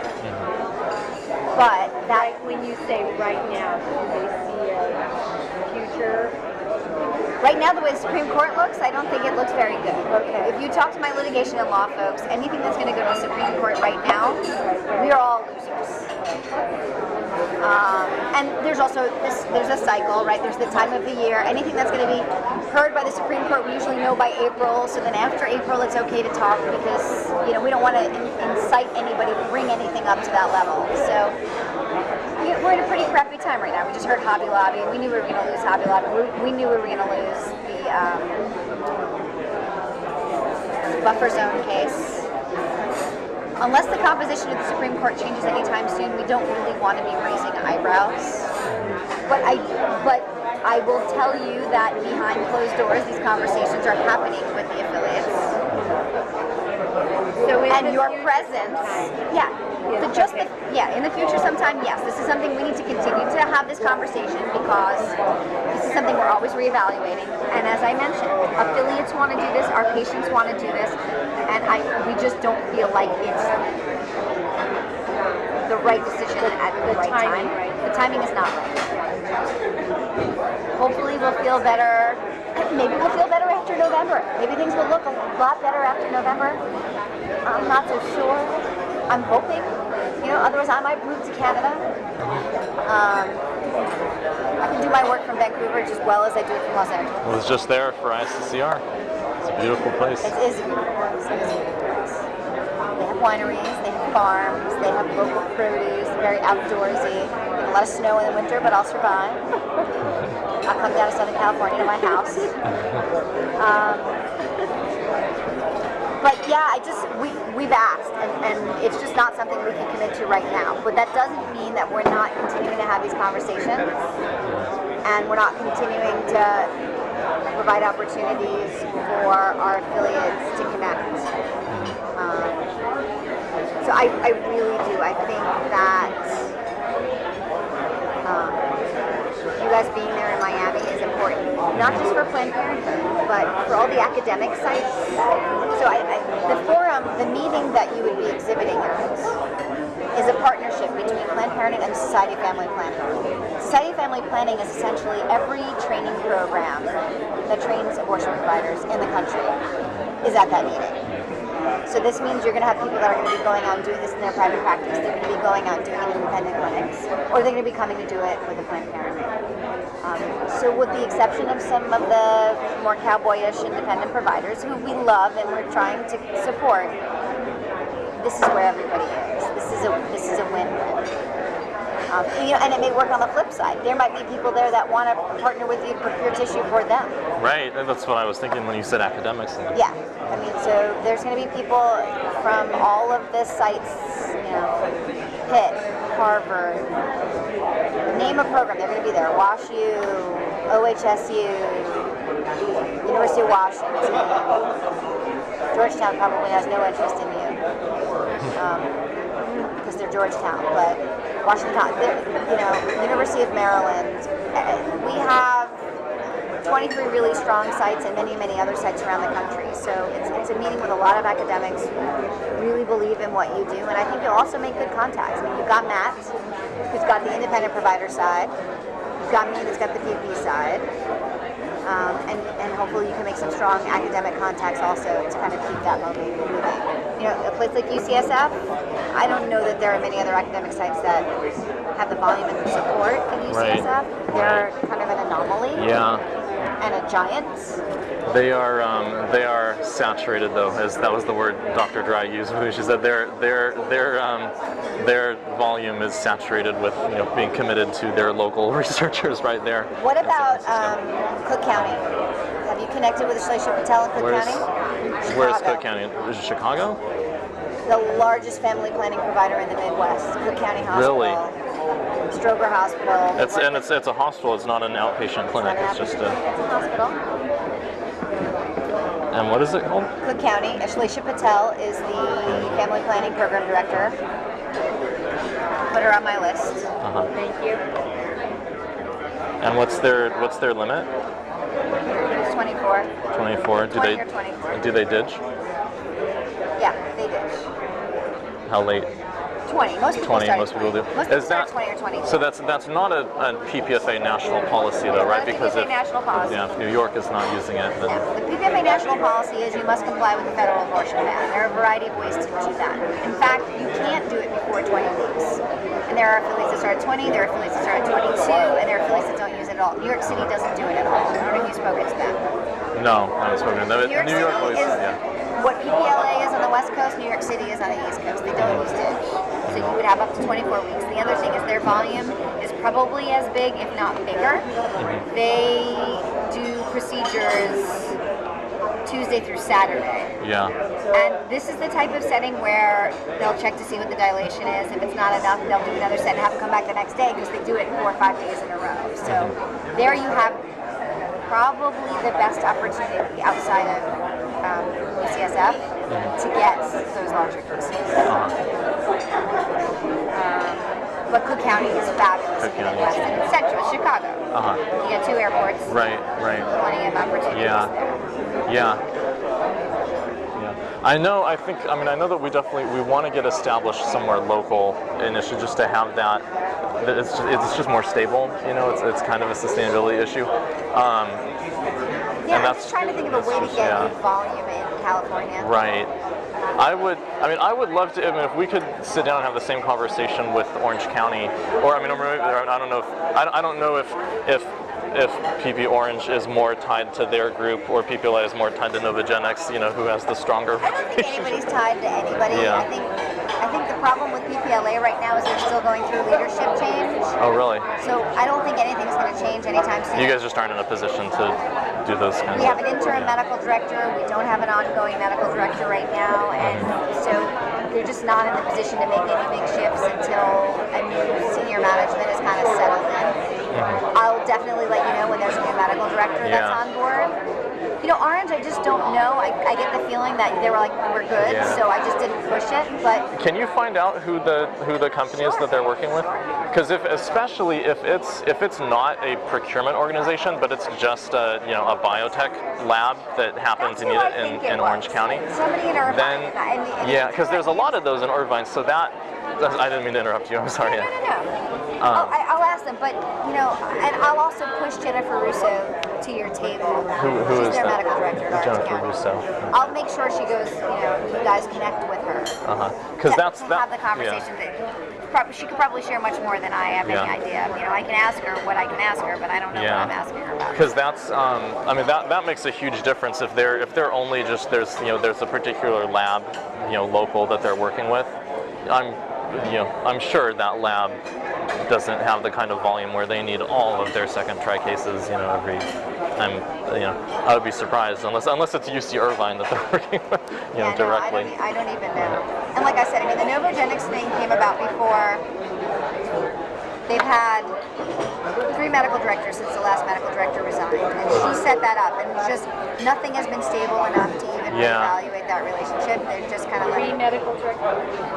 That's not normal. I think. no, that's not normal. There's been some changes in the senior management. One medical director retired, and then after she retired, they just haven't been able to find a good fit yet. Okay. So building a relationship with someone and then they're Like I just don't feel like there's the opportunity right now because everything's so transient. That until I get the feeling that we've got something with sticking power, it's not worth your while. But I do feel like Family Planning Associates has some possibilities. Matter of fact, I'm going to text her right now to ask about the ditch question because I can't believe that that's true. I was shocked when I heard it. I thought, well, there goes that opportunity. I don't think they do ditch. I'm going to double check right now. I don't even think they do it at all.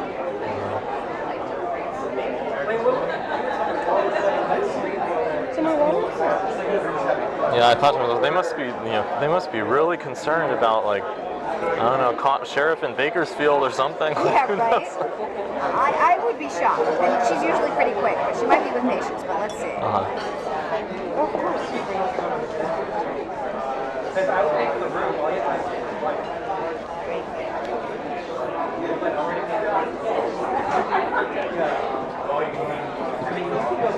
Oh, I just got an answer. Oh, really? They don't do ditch until 18.6. Until 18.6. Can you ask her if they're working with anyone right now? Look what it says. Are you working with any? In exact actual words. Read my mind. I don't know. Is she in the area? Does she want to come have a drink with us right now? She's downtown. She's in Koreatown, actually. Interesting. Is where their headquarters is. I trained her. Oh wow. So you think FPA is a good provider in your book? They're legit. They're not flaky like the independent provider. Novogenics is very little potatoes. I mean, I feel like it's really. Doogie Howser basically runs the company. He's a doc. I don't know how he got. Wait, you're talking about Novogenics or FPA? Oh, I was asking about FPA. FPA is totally worth working with their medical director. For many years, I was apprehensive about FPA because it was basically just kind of like a for-profit organization. They have a medical director who's really they're offering prenatal care now. They're really rounding themselves out. They're going to become quite a competitor to Planned Parenthood in California. Friendly competition. I'm not worried about it. They're trying to really build to strengthen themselves and be a long-time player in the community, and I think it's worth the collaboration. Almost like Kaiser, I guess, right? Oh yeah, for sure.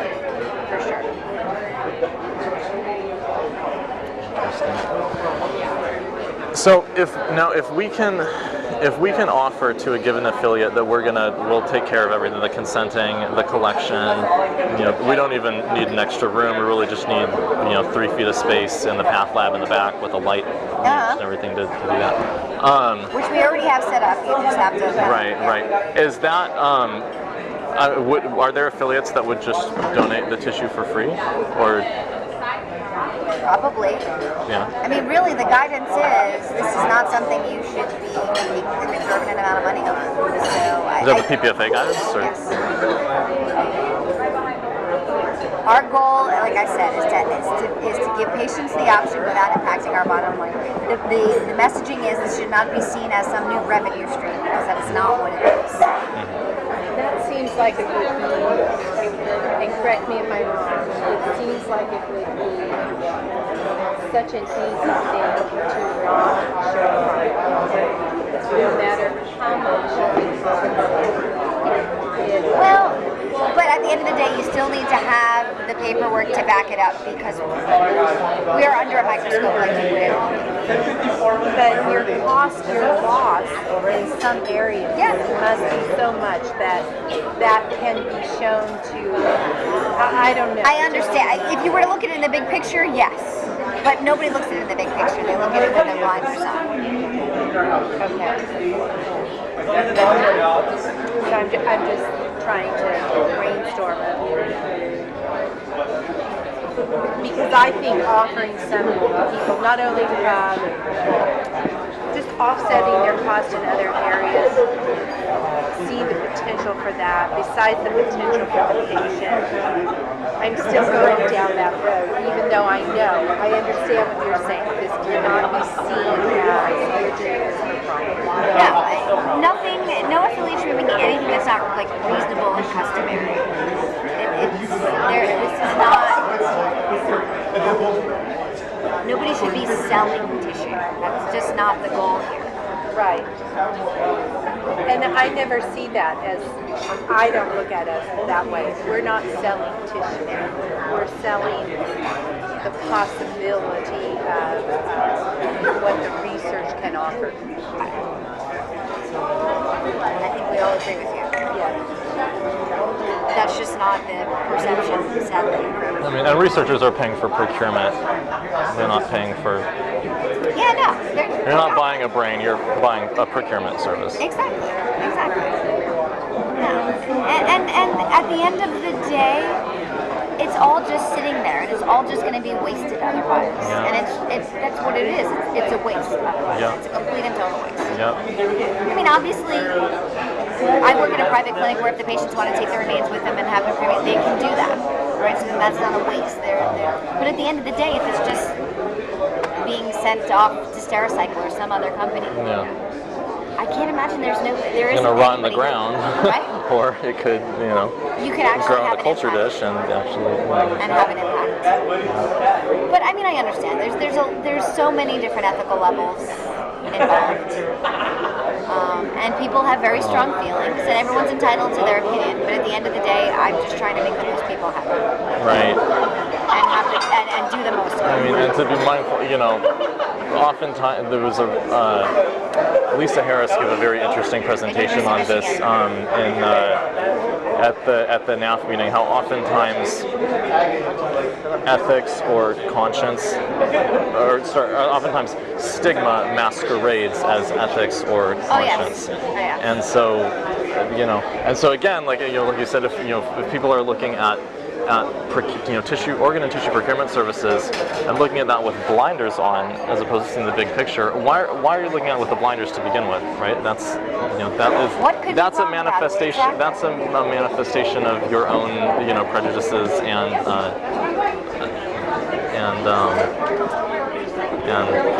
Lisa's been doing amazing work for the last 5 years or so on this. That's another affiliate that goes to 20 weeks. She says she has quite a bit of experience with it, that she's provided materials to Michigan researchers in the past, although it sounds like her volume is not very big. What she was saying, it was very tiny. It can't be that big because they were sending their students to Los Angeles to train. Really? So. Wow. Yeah. And she didn't come across on my list. I just know that they go there. Yeah. Yeah, like I said, I think we kind of went through the folks. And like I said, I think your best bet literally at this point is FBA. Mm-hmm. And they have a ridiculous volume. Yeah. And Rachel Stewart is the person to connect with. Yeah. So whenever she answers me about the tissue, I'll follow Definitely. that up. Yeah. But I think you've got some good leads. Yeah, and I mean, and if Dr. Russo is willing to have a conversation, I think we would both. I think we would both love to. I think she's always willing to talk. We'll get her to have those conversations. Yeah. I don't want to be too pushy. And when I'm down in San Diego, I'll just learn a little bit about what they're doing while I'm down here, just to learn. Yeah. I didn't realize that the hostess is whistling. Her wrist. Is that what happened? Did you have the surgery, or is it just? I asked her. She said it's not very exciting. Thank you so much. Maybe she's in this lovely dress and asleep. Yes. It's hard not to notice. So when you know in the back of your mind that you've got X, Y, and Z organs that need to be procured and we want them to be reasonably intact, and you convert to breech in order to do that. So are you saying that you can pretty much? I mean, there's no guarantees with any of this, but we can pretty much count on having the major areas, torso, thorax, abdomen, Yeah, intact. I'll actually collect what she wants sometimes. And put it Oh, in you the actually do the If I see it, you do the collection, yeah. why not? It's Yeah, right there. yeah. I'll just, oh, for sure. Yeah. I mean, to me, I don't know. It makes the procedure that much better. Like I've just done something even better. Like I said, I think that forming a relationship with the providers, which is why it was good that you were at NAF, because that was a lot of providers. The providers, just as much as the patients, want to do this, and I think they Right. all love to participate in something like this. Right. It just adds another level of interest to what they're doing. Yeah, everyone has a different technique. So that's the other thing. I mean, there's definitely local variability. Just like no two people do a C-section the same way, or no two people do a hysterectomy the same way. No two people do a D&E the same way. But that said, if you maintain enough of the dialogue to the person that's actually doing the procedures and they understand what the end game is, there are little changes they can make in their technique to increase your Even success. though they have a set way that they do it, they're open to changing them. Is that what you're The saying? reasonable people, sure. I mean, there's always going to be the unreasonable person who, this is what I do, this is what I've done for Not 100 gonna years. change. Warren Hearn. Right. Yeah. I love Warren Hearn, and he serves a purpose, but he lives in an alternate universe. He lives in Warren's universe. I love him. I use his instruments. I use a lot of his techniques, and, but he's Warren. Are there, if we were to look at it from a different perspective, from kind of looking across the nation at the providers who are best, who are most technically skilled, maybe, Yes. who we can say, we need 2 intact brain hemispheres, we need thymus, liver, not shredded liver, not thymus in 8 pieces, but does that change the landscape at all if you look at it like who's more better able to kind of facilitate the process that way? Yeah, I mean, I'm going to be honest with you. I feel like if you have very specific things that you're looking for, you're almost more likely to get that rather than at a clinic, at a private provider who does exactly what they want, the way that they want to do it. Yeah. So, for example, when I work at UPLA, they were seen by a nurse practitioner the day before. Their protocol is try to get in at least 6 laminaria. If you have more, great. If you can't, no big deal. I'll figure something out. But when I see my private patients at the other surgical center where I work, I put in the laminaria myself. I know, I don't feel like this is enough, so I'm going to do this or that differently. So, if there are very specific things you are thinking of, sometimes an independent clinic or a private provider, while your volume is going to be lower, your quality is probably going to be higher. And that's not true for all of them. Right. It's true for some But of it's them. possible that they may have more freedom just to work the way they want to. But on the flip side, for example, so I had 8 cases yesterday, and I knew exactly what we needed, and I kind of looked at the list, and I said, all right, this 17-weeker has 8 lambs, and this. So I knew which were the cases that were probably more likely to yield what we needed, and I made my decisions according to that too. So it's worth having a huddle at the beginning of the day, and that's what I do. I don't think other providers do that, but I actually like being involved in the process. So I say, okay, what are you looking to supply today? And I look at the list, and I say, well, all these patients, they only have 3 laminaria. I wouldn't hold your breath for that. I think I might be able to get it for this case. I think I might be able to get it for that case. Is there, what else can we do?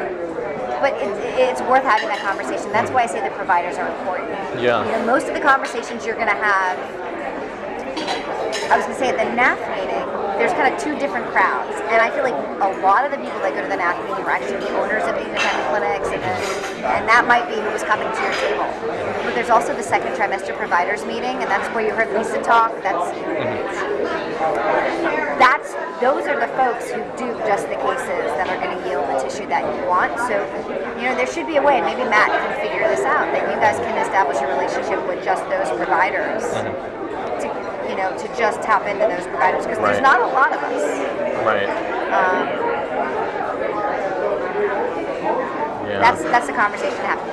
most clinics, it's going to be the clinic owner or the clinic manager is going to say, yes, we're doing this, this is what you're doing. You're not really going to talk to the provider. The provider's going to change every day, so it's just going to come in and do what they do every day.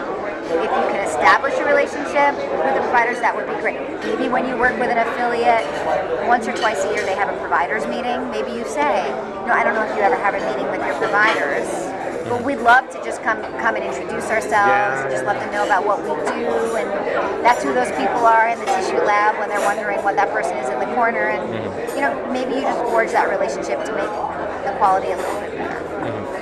It can hurt. Yeah. And it could help. Yeah. I didn't realize that. I thought there was a standard number of laminaria per patient, but it's highly variable. Every clinic I've ever been to has an entirely Different way of doing it. I've heard in New York City, the surgeon that's there that day takes out the laminaria, does an exam, decides if it's enough for them. If it's not, they put more and they come back the next day. PPLA, if it's above 20 weeks, if you can get at least 6 in, it's fine. Family Planning Associates in Chicago has, what they have. Jerry Edwards has what he has. Warren Hearn has what he has. As far as medicine goes, this for a very long time has been a fairly data-free zone. In the last 3 to 5 years, we've seen more because Society of Family Planning has been publishing guidelines on cervical preparation and things like that. So in 10 years from now, I think it'll be much more standard, but we're still Yeah. And so that's in part, that's why it's so important still to talk directly with the affiliates, because you can't necessarily tell us what exactly. I can tell you what it says in the standards. I can tell you the protocol says these are the things you must do, but then it allows for incredible variability. And like I said, you don't have to use digoxin. You don't have to use misoprostol. Some people use laminaria. Some people use diazepam. It's really all over the map. Yeah. Would you, because I, for example, heard from one of the STEM Express providers, I call her STEM Express provider, one of the Planned Parenthood providers in Northern California who works with STEM Express. She was saying that she was using misoprostol for all of her dilation, and that she thought made a huge difference in terms of getting out intact specimens.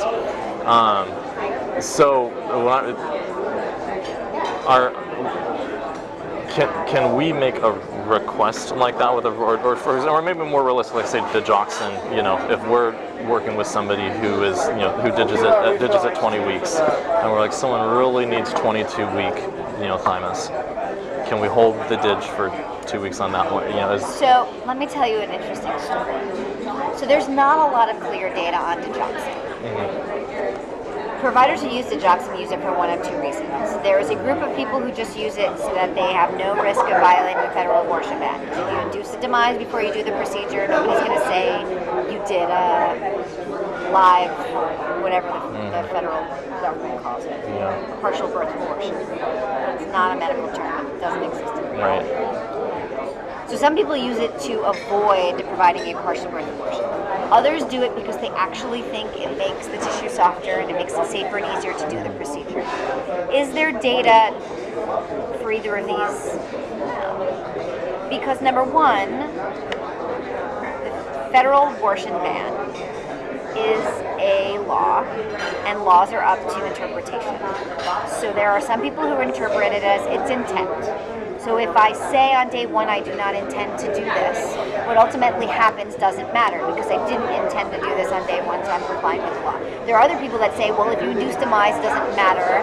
You're never going to do it, so you don't have to worry about intent. So that's one side of the law. The other side, there are providers who very strongly feel it makes the procedure easier. I am one of those providers. And so a few years ago, we actually tried to get a whole bunch of affiliates to agree together to do a randomized controlled trial. Oh, wow. Where patients got digoxin or patients didn't. But at the end of the day, the affiliates who liked using digoxin didn't want to give it up, and the affiliates who didn't give digoxin didn't want to do it. So we couldn't get anybody to agree to randomize. So the likelihood that you're going to go to an affiliate that uses dig and ask them not to do it and have them say yes, not going to happen. It's not going to happen. It's something. The dig people do not want to give up their dig, and the dig haters do not want to give it, and not even in the face of research. Wow. So they say they work with UCLA and USC. So I'm thinking they.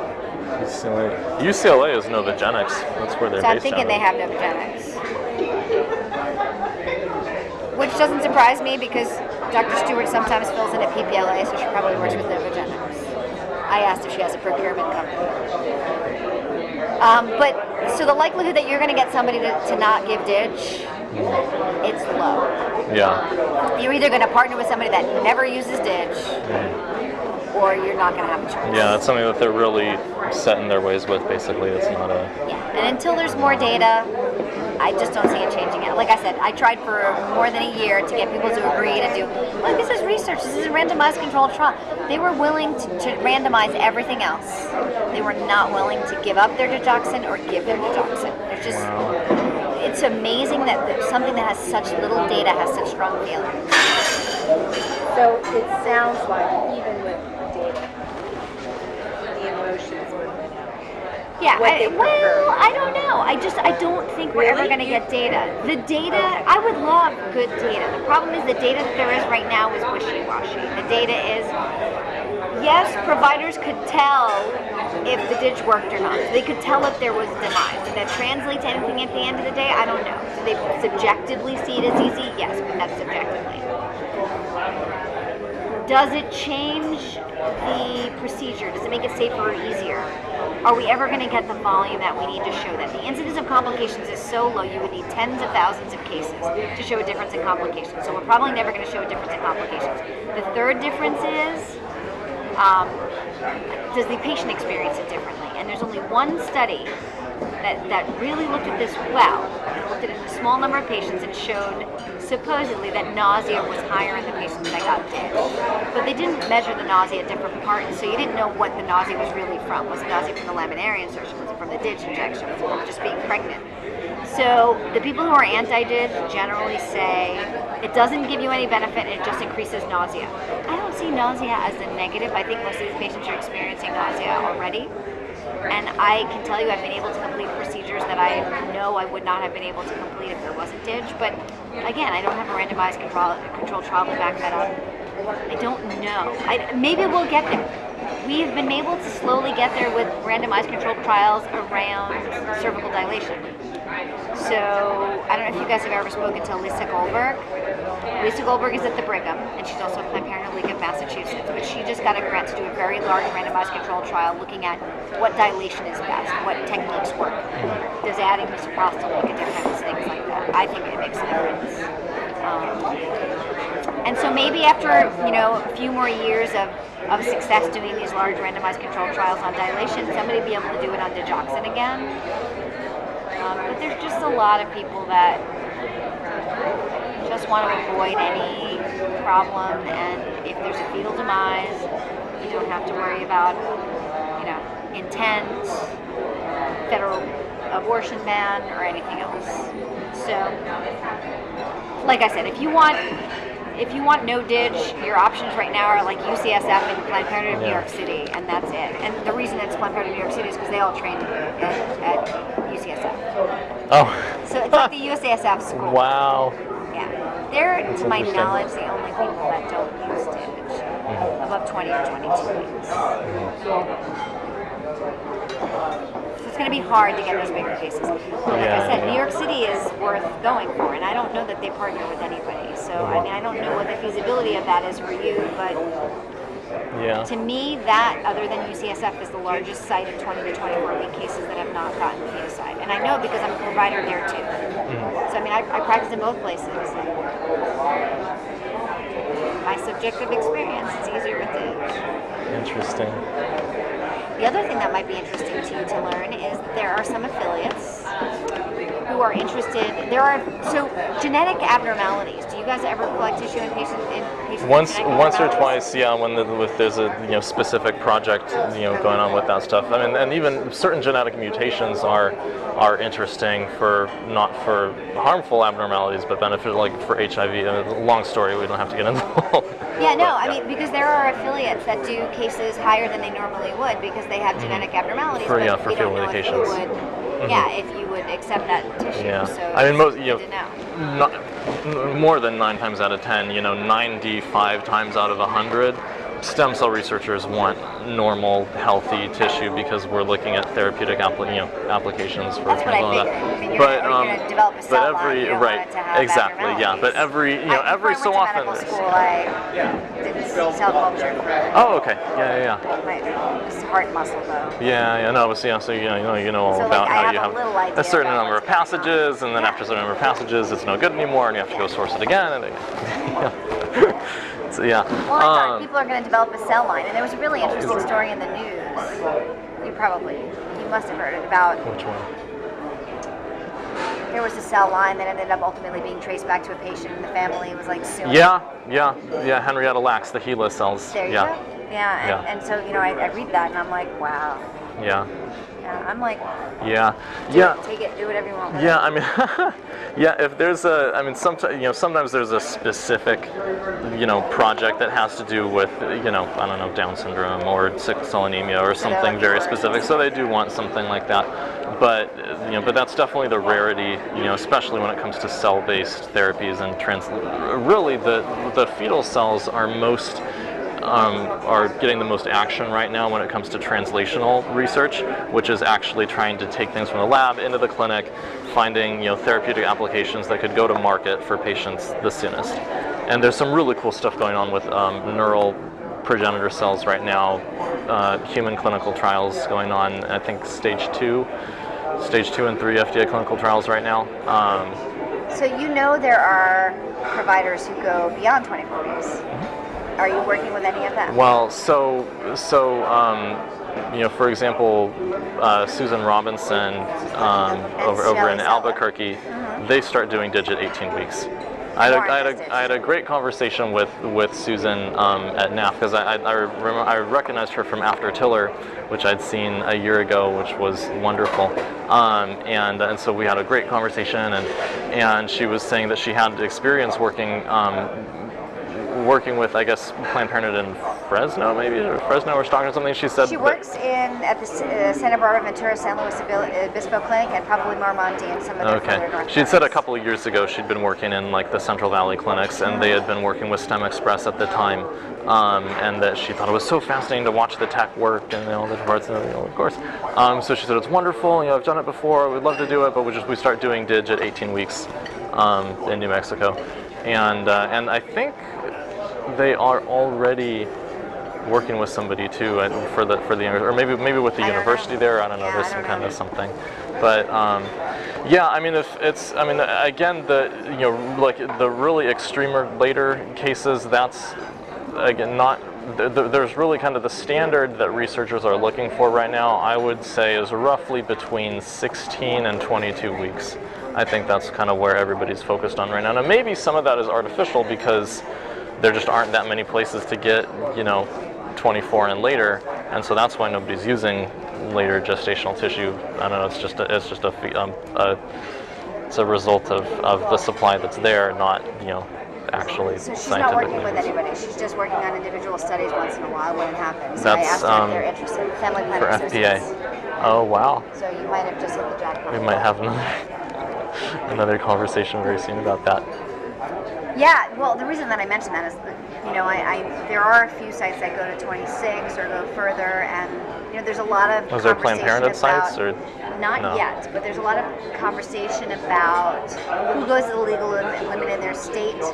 If they don't go to the legal limit in their state, why don't they? Is there another provider that does? So we're about to start doing some mapping work to say, are there states where nobody's going to the legal limit, and if not, why not, and what can we do about that? So that's just, I'll keep that in the back of my mind, because that's something worth thinking about. Yeah. And another state to just consider, it's kind of Western, is Utah. Really has just gotten their service off the ground, but there are no other providers in Utah, and they're very interested in going further. So How far are they going right now? I just gave them a waiver. They're probably going to 14 or 16, but I've just given them a waiver to go to 20, and I think they're going to start going to 20 on a regular basis. And Utah's got a nice airport, Salt Lake City, right there. It's kind of It's western. not too far away. And they train fellows, but they've got some really motivated providers. And I think that they would be someone else worth considering. Add it to my list. Who's the medical director there? His name is David Turok. He's doing a lot of work right now on emergency contraception and IUDs and large. Interesting. But he's a pretty incredible guy, pretty forward-thinking, always willing to push the envelope much further than anybody else, which is kind of why he popped into my mind. But I feel like there's about 1 million introductions that I want to, not only via email. I mean, I want you guys to talk Right. I mean, because certainly the ones who are closer, like Dr. Russo and I'm Dr. Patel, you said for family planning? In Chicago. No, in Chicago. Who's Stewart. Dr. Stewart. I have it here. Yes, Stewart. Okay. No, we'll definitely get. Well, it's easy for us to do the same kind of thing here, and the ones who are farther away, we need to be a little more preparation to. Yeah, well, the ones that are further away, it probably just makes sense for you. It's like just wait to until chat with them Miami, in October, and then if something comes of it, you can follow up from there. Yeah. October is actually not that far. It's this one's not too far away. Yeah.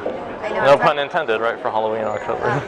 I'm trying to schedule another meeting, and I'm looking at the calendar, and I'm like, already the first 2 weeks of it's too soon to do it in the first 2 weeks of August. So I'm looking at October for scheduling meetings now. Wow. Where has the year gone? It's just wrong. It just gets faster. Yeah. Can we slow it down? I know, right? Maybe the work you're doing, can we slow time? I think that's physics, not biology. Okay. Yeah, there's advantage of time over less for some people. Is there? Yes. Well, yeah, I mean, that's what all the researchers want, huh? Some of the, I mean, that's the crazy. So that's the biggest thing about, R&D timelines are some of them are so shackled to the availability of, or an unavailability of material to work with. And so if you can really open that up and get the tissues to researchers when they need them and the stuff that they need, that can literally like cut in half the time that they're projecting for what they're working on. And especially if you're doing a study that is foreseen to have any kind of clinical application whatsoever, then the big thing that you're looking at is being able to reproduce and replicate whatever you're showing. And so you need more samples, you need to do more trials, and so again, it's just the volume. So I just had a really weird idea, because I find it very interesting. It's kind of explaining how tissue procurement will affect the projects and things like that. Have you ever thought about doing just kind of like a little talk on it? Like a little workshop, at the NAF meeting, or just kind of a if they would like us for the to, local providers or something like that. Where people could come and hear about it and understand where the tissue goes and the impact it has and things like that. Going through my mind as you're talking about the obstacles that we need to educate. Yeah. Well, I'm sure people are dying to know. And if they're dying to know, here's the thing. If you can do it for the providers in a way, then you have backwards word of mouth. They're going to tell it to the patients, too. They're going to be able to share that information with the patients, and everybody's going to get on board. So, you do a little 30-minute session before the day starts or at the end of the day about this is what happens once a patient donates tissue. This is what really happens. This is how it affects timelines. This is how critical it is to the people. This is the impact that you can have. That's the best marketing you can ever do. And like I said, I think especially in a scientific community, they would all find it unbelievably interesting. So I certainly do. Can we have a wine and cheese evening? We'll get Dr. Stewart and Russo and people from Pacific Southwest and everybody in a room together. I think we should. I would let me reach out to them and say, do you guys ever wonder about these things? Would you love to just get together one night and kind of talk about what it means and what actually happens? We could brainstorm about messaging afterwards and like all kinds of No. We're gonna change the world. No. Look, every day that's what we work to do. Slow work, maybe sometimes we wish that things would slow down so that we could actually have a little bit more impact, but this is the good of time passing quickly. There you go. Yeah. I'm going to start to change the way I think about this thing. Good. Reframe it. Yeah. It's all about framing. It's all about framing. I don't consider myself a very political person, but I think it's worth you doing something like that. Let's do like kind of a little local thing. And then, if it's a hit, you may want to do it for a bigger group. Yeah. Okay, so when you say local, how many people are you talking about in one area? Well, here's an idea. The Southern California medical directors have an LLC meeting quarterly, and they do it somewhere in Southern California, where the San Diego, Orange, Pasadena, and LA people and Santa Barbara people all get together. So maybe we can do it like to coincide with whenever they're all meeting somewhere someday at the end of that day. But I can pull in the person who runs the program at USC. I can pull in the person who is at Family Planning Associates. I can figure out if there's anybody else locally or regionally that we What should type of invite. venue and how much time? I would just be interested to kind of hear what you were just talking about. So So 30 minutes. yeah, whatever. Yeah, 30 minutes just and then like a time for little 30-minute questions. prep, Yeah, and then yeah. just time to kind of chat and talk about it. I think that would be fabulous. If you can limit it to kind of medical director people, or you could bring in some of the local providers as well. We could pull in the local fellows. I mean, you tell me what you think you would want to do, but I think that's an amazing idea. And what are So those they just- times? You say they meet 4 times? They meet 4 times a year. They meet every 3 months, and I know they just had one. We may want to just do something else as a one-off, or we may just want to give you guys time to plan to do something in October, because I think that they just met. Does that sound like something? I mean, we that should you talk could about pull this. Yeah, off? I think I feel I'm liking like this idea. This is exciting to me. well, just I think I can't imagine that there's not one of them who just wants to understand a little better Right. about Right. the other side of the coin. We know our side really well. We want to hear your side, and it gives you an opportunity to hear our side Right, and give right. you ideas as well. Right.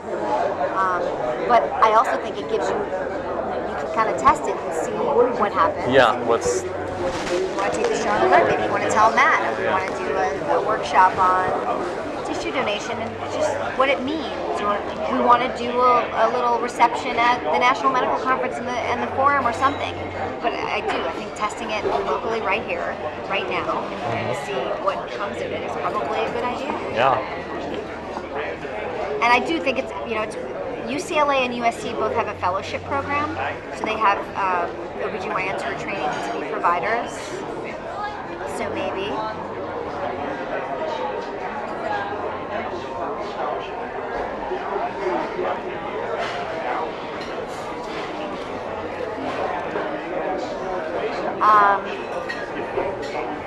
No, I think it's worth a little test to see. I think it would just, I think the conversation would be just unbelievably stimulating on both sides. I think we'd all get a lot of insight on both sides of the coin.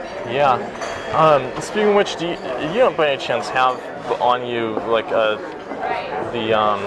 PPFA guidelines on tissue procurement or anything like There that? are no guidelines. Not written. Yeah, there are guidelines on research, but there are not guidelines on tissue procurement. Okay.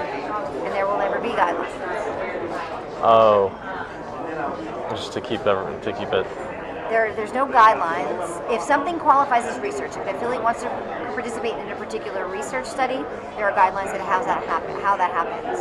If they're gonna, participate in something like this, there are mechanisms by which contracts can be reviewed and things like that, but there are no guidelines. This is something that the national office is not involved in. For the first few years that it happened, it was treated as research, and then we realized that was kind of overkill. Yeah. Because we didn't have a particular IRB approved study. Right. It just didn't fit into our framework, and so we just kind of backed off of that. I guess I'm talking even in terms of like compensation and stuff like that, just to. Nothing is written.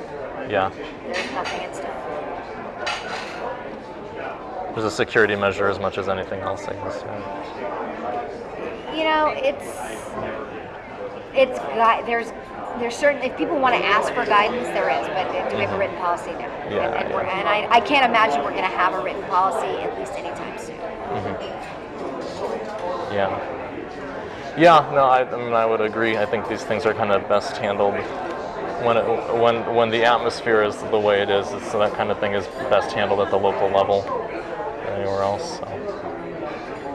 All right, so FDA apparently seems to think that it's research and that there's a wishy-washy. So I feel like it's worth kind of... Wait, so explain that to me. She said, but because we're a for-profit company, we can't really get involved in research. And I said, well, I'm not so sure that this is research. This is quite different. We actually... If they want to talk profit, we'll talk profit. I don't know what Well, it's funny, because at Planned Parenthood, we don't consider this research. And then the FDA, apparently, they consider it research. So I also think that's another interesting conversation. I think that there needs to be some kind of a meet and greet, just understand what it is and how it fits into all of our different agendas. Yeah. And how, whatever.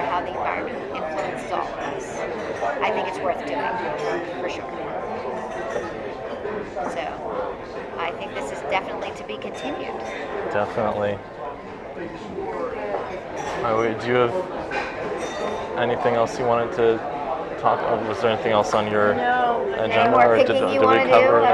I've got pick. Okay, good. Well, I think we've got some good ideas here, though. I feel good about all I'm the very ideas that excited. happened. Very excited. Yeah. Thank you for taking the time. Absolutely. Thank you for being persistent and for having me here today for a fabulous lunch. And I have to tell you, I mean, I'm excited at the prospect of just hearing a little bit about what happens once you leave one of our sites with your tissue and what it means to the researchers, what it means in the big picture of it all. You know, it's almost like kind of image building. Yeah. And it's a good thing for everybody. Excellent. Especially at this time. For sure. And who knows, maybe come November we'll feel even better. Something else will happen. There's hope. There's always hope. That's why we all do what we do. Yeah. So, I mean, so how did you get involved in? I was a bio major in school, and I've done graduate research with my main interest is skid mouse modeling, which is where you have the humanized mouse model. I don't know how familiar you are with it, but so that's why I say liver and thymus and bone marrow so much, because that's the kind of the classic humanized mouse model where you have certain strains of mice that are mutated, so they lack a murine immune system. So I used to bike. I went to college at University of Wisconsin in Madison, and I used to bike past Sprague Dolly, where they basically Someone's dolly. Rats. I used to bike past like this big Sprague Dolly facility, and I'm like, Yeah. oh, this is where all these poor mutant mice come from. Oh. So yeah. No. So they're not like ugly like freak or anything. No, they're lacking this gene or they're lacking that gene. Right. They have whatever mutation so, they have, and right. they all have the same exact genetic makeup, Right. which is really And so if they're lacking a mouse immune system, then you can graft whatever it is into them and they won't reject it. So you can graft human fetal tissue into them, and if assuming that it's it's fresh, it's the cells are viable, and so they'll start to the thymus will grow and produce thymus cells, and the liver will do its thing, and then you'll still have hematopoiesis going on, and so you can reconstruct a human immune system inside the mouse, and then that allows you to test different diseases, drugs, all kinds of stuff on a human immune system, but it's not an actual human because it's a mouse. So that is, it's because of that kind of model that we're on the brink of a cure for HIV. I mean, literally, it's right. I mean, there already are functional cell-based cures based on bone marrow and things like that. That's what I was talking about, the CCR delta 32 mutation. I don't know if that means anything to you. Just throwing it up. It's a mutation that affects the way that the virus binds into a cell. Okay. And so individuals who have this CCR delta 32 mutation in their cells, the virus actually can't enter into the cells. I know someone. You know someone who has that mutation. You know the Berlin patient. The Berlin patient is what they call him. I do. I know the patient. You know because you know exactly what I'm talking about. Wow. Yeah. It's really funny that you mentioned that. Yeah. Really, really interesting. So. Yeah, so that's so it's it's kind of so figuring out how can we use viral vectors or genetic therapy to alter take regular stem cells, alter them, put them back in, and then you're producing a new immune system that is itself immune to HIV truly. So. And there's other models. There's other ways to do it as well. There's some really interesting work being done where it's not based on the delta 32 mutation, but the idea is to actually genetically modify the cells so that they express the same factors and chemicals as typical HIV antiviral cocktails like medicine that people take. And so you actually so there was a one study where they actually combined like the three most potent HIV meds and took whatever that combination was and inserted it into the cells, and then inserted that into the stem cells. So the stem cells would basically produce antiretroviral therapy stem cells. So Yeah, we're really excited. I mean, we just rolled out PrEP at Planned Parenthood, so that's absolutely Truvada or something different? Yeah, Truvada. Yeah. and it's actually affordable for some patients. Not a ton, but hopefully we'll get there. Yeah. But, no, I mean, see, that's the thing. I think if people got to hear kind of more about the bigger picture too, Yeah. that's what you needed to tell all these people at your meeting. Everybody, at the end of the day, they need to understand the big picture and the end game. Yeah. It's very easy for people to protest when they're looking with their blinders on at their 20 feet view. But if they get a 10,000 foot view and understand how it all fits together, they look at it with a There's slightly not always different that light. opportunity, I think, what we have found is we have to, where is that person now? What is their, just being sensitive to how much they can hear. Yes, how about you? How did you come to be? Oh my God! It's funny. I train a lot of people, and I do a lot of mentoring and things. And I tell people I'm probably the worst person ever to tell you how to get where you are, because I didn't really ever have a plan. I knew what I liked and I knew what I didn't like, and luckily for me, opportunities presented themselves every so often, and so I made a decision every few years, but I never looked for a job in my life. I never said I need to do this or I need to do that. It just kind of happened. So, to make a long story as short as possible, I was an athlete, and I had a whole bunch of injuries, and I had a bunch of surgeries and things like that, and I became very interested in orthopedic surgery. And then I said, okay, I'm going to be an orthopedic surgeon. And then I went to college, and I said, I don't know if I want to be an orthopedic surgeon. Maybe I'll just do sports medicine. But I'll be a physical therapist, because that's easier than orthopedics are like one big old burly guys, and I was like, I don't know if I want to be with these people surrounded. That's just not what I look like. I don't know, an orthopedic surgeon type. So I'm going to be a physical therapist. And when I was in college, physical therapy became a master's degree instead of a bachelor's degree. And I said, well, if I'm going to go to graduate school, I might as well become a doctor. So I decided to go to medical school. And then I hung out with all the ortho people again, and I said, no, this definitely isn't for me, but I really liked babies, believe it or not. And I said, okay, I'm going to be a pediatrician. I don't know if you know much about pediatrics. It's really treating moms. It's not really treating kids, and the kids you do treat are sick, and it's very depressing. And I said, there's no way that I can do this. Like, I could maybe do perinatology, where I deal with like just born babies, or neonatology. And then I said, okay, I'm going to become an OBGYN, and I'm going to become a maternal fetal medicine specialist. And that was kind of where I was going. And I will tell you the date. I was on call. It was my last day. When you're a resident in obstetrics and gynecology, you spend a dedicated amount of time on obstetrics, and you spend a dedicated amount of time of oncology. And in your senior year, it's 4 months of each. So my February 28th, 1998 was my last day of GYN ever as a resident, and then I would be done.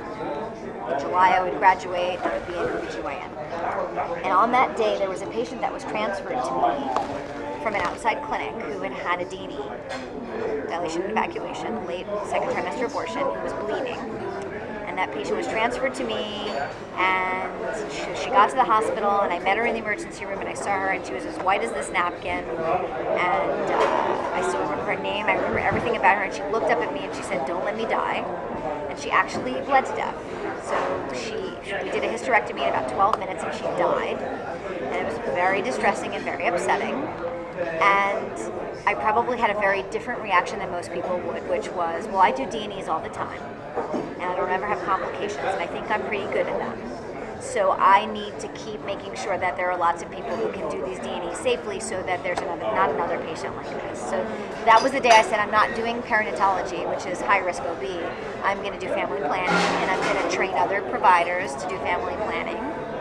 And so I interviewed for a fellowship in family planning, and Dan Michel was my program director at the time, and he interviewed me, and he said, why do you want to do this? And I told him the story, and he said, what do you see yourself doing in 5 years? And I told him all the things I wanted to be doing. He said, oh, you want to be the medical director of Planned Parenthood? I said, really? I didn't even know what Planned Parenthood was. I mean, I think I went to a Planned Parenthood once when I was in college. This was 2001. This was 2001. Okay. He said, you want to be the medical director of a Planned Parenthood? And I said, oh, okay. So I finished my residency in 2002. I did the fellowship, which was 2 years. And then about 6 months after I finished the fellowship, I was still faculty at USC. I decided to stay, and I was running the family planning program at USC. And Planned Parenthood of Santa Barbara called me up and asked if I would interview to be their medical director. And I wasn't even looking for it, and I did. And so the next thing I know, I was their medical director. And I did that for 3 years, but I didn't have the opportunity to do as much research and teaching up there as I did when I was in LA. So I left there and I became an associate medical director at LA, where I ran the research program and I trained fellows from USC. And I did that for 3 years. And then I started consulting for PPFA. They asked me, they were like, will you write our protocols for this and that? And I did. And then they said, our senior director of medical services job is opening up. Would you interview for that position? And I said, no, I'm too young and I still have other things I need to do. And they said, we understand, but I can't promise you that when you do all those things, the job will be available. So we really think you should interview. So I did. And I got the job. And so that's where I am. That was 5 years ago and I'm here now. So, I mean, every few years I've made a decision based on what I feel I should do and gut, but I've just been very lucky and it's all just kind of happened to me more than Well, I totally disagree with you, and you shouldn't be a mentor. I tell people all the time, I've just been very lucky, and they're like, well, No. you make your luck. I'm like, no, I don't think so. No, there's a little bit that comes your way, but I totally disagree. Okay, That's well, fabulous. take that, point taken. But yeah, how about you? I'm much, much older than probably both of you combined. It would take too long. What time is it? You need to be If out I by could- 3. Oh my goodness, my story. I'm older than you. It's fascinating. I need to use the restroom real quickly. We're not if I letting could you out, step so out let's for a see minute. how you do. I don't know where it is, but when you go and find it, then you can tell me where It's in the at. back Do you over know where there. it is? Yeah. You know. Okay. If, Do you need to go? Eventually. I'm not going to go right now. Look at Yeah, us, sorry to- holding the bladders longer. No, We're women. yes, yeah, We get it done. and that's exactly how I get UTIs. I hold it too long. Well, that's how most surgeons end up with kidney stones, because we're Really? we go all day without going. Kidney stones are very common in surgeons because they're in the operating room. They just case. Yeah, and you don't. I don't even think about it when I'm involved in whatever I'm doing, and then Me either. It's very easy to focus. All right, so I've got some time. Tell me your story.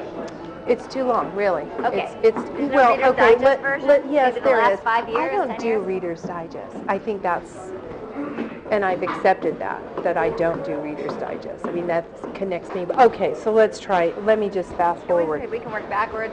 Yeah, forward, no. whatever. I think starting in the 80s and being in a women's health clinic and seeing what women were going through. That's what really brought me to this table. Just working with people. I have no science. I mean, I have a little bit. I worked for a dentist and a veterinarian. I saw the waste, and so I saw that. But I'm not thinking here.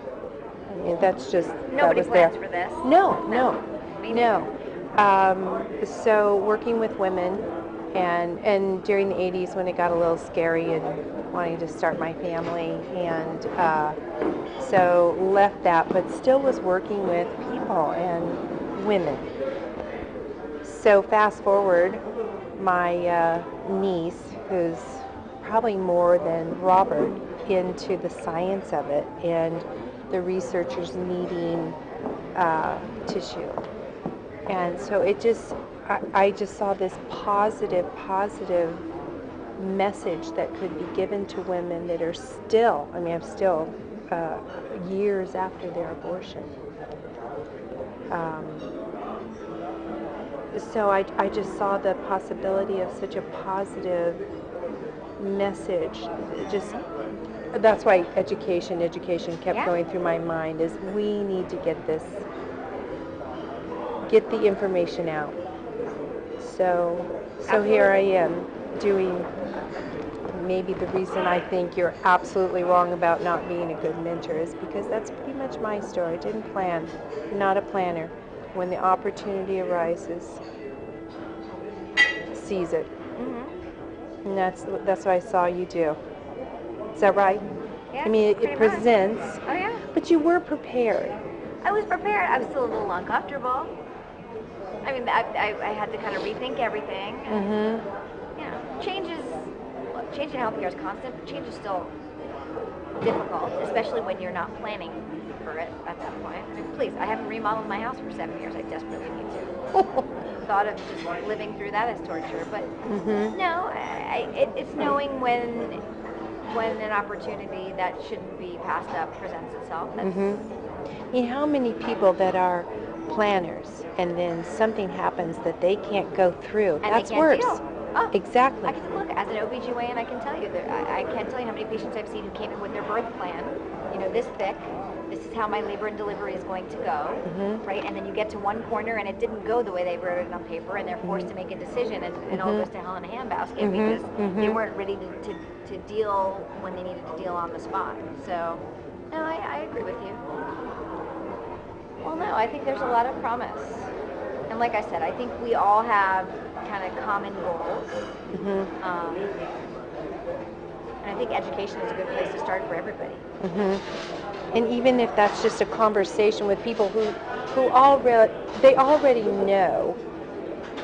Well, that's not true. I'm just trying to bridge the people that need to, the women that I work with, the researchers that are out there looking for this, and then the people that have, just bringing all those people together. Well, and it's a win-win-win. Everyone feels good about it at the end of the day. Everyone feels like they have made a contribution. That's fabulous. So, hours of the day, what does your day look like? Every day is entirely different. Every other Thursday, I'm in the operating room all day long. Most Fridays are my pretty flexible day. And then I would say any day, look, my office is in the East Coast, so I'm on my computer starting at like 6 a.m. in the morning. I work until 2 or 3. Then I usually see private patients at the end of the day if I have any. And I'm in the OR every other Thursday. I travel about 2 weeks a month. So unfortunately, there's no regularity in my schedule. But I bet you like that. Yeah, it keeps it interesting. It would be boring That's otherwise. part of the not planning, Oh, yeah. but seeing opportunity. Yeah, I can look at my calendar for like the next 2 weeks. I feel pretty good about it. Yeah. So where am I going? It's just right back behind the bar. Okay. And the doors are really confusing. You push, you don't pull. It looks exactly like a Kind pull of door, like but the you front door. push. The same thing. That's more complicated, believe me. More complicated than the front door. Wow, I didn't know that was possible. All right, I will be right back. Give it my shot. Do it now. How is our time? What's that? Our time? Our time is perfect. Okay, we're not. Okay. I was just saying I'm a terrible note taker. I have kind of a photographic memory, so it's easier for me to just like sit and listen as opposed to like trying to. I hear you. I have to write certain things down just because there's so many that if I don't have like some key points, I'll just forget everything altogether, and I won't do it. So. No, I'm good. I'm trying to think if we've covered everything. Is there anything that you feel I think we're good. I don't know, maybe you're clear, so maybe we don't need to go over this, the compensation and how that... Yeah, I feel like you got the point. I think I've got the point. Yeah, I mean, I know that. So we want to be sensitive when we talk about that with people, obviously, and if it's an issue, it seems like when we're talking about that, it's going to be what we're looking at is less a situation of competing with other people who are just making, it's not so much about just competing piles of money Exactly. as it is of being able to fit the needs of the affiliate. Exactly. Because they're just trying to be a successful nonprofit and meet their bottom line. That's ultimately what we're trying to facilitate. Does that sound like a good way to summarize it? Or? Yes, and like I said, I mean, at the end of the day, what you're trying to do is say, if you were to take money out of the equation, which is what most affiliates are trying to do, how can we do this for you in the most beneficial way? But yeah, I think you totally got it. Yeah. What are the Like, what are the kind of cost gaps that an affiliate's typically looking at, like when their services that we can, or it's probably too detailed of a. I don't understand. Of a question. Or what do you mean? I mean, again, really, the way that they look at time is space and staff time. Mm-hmm. So, it's just a matter of, here's how we can help. We're going to take up the least possible space. We're going to do as much as we can so that it's not your staff time, it's our staff time. Uh-huh. And then maybe there is some other in kind, something else that can happen. So that it's just simply not they all want to do this. They just, if they don't have to present it to a single patient ever, that would be the ideal situation. Obviously, that's not going to work. Somebody's going to have to flag somebody or start the conversation or let them know this is available, and it's probably going to be their staff. But if you can, like I said, the way to do this with leaving the fewest footprints at the health center, Yeah. it's going to be beneficial for everyone. We can do that. Yeah, no, I think we started thinking very creatively about ways to do that.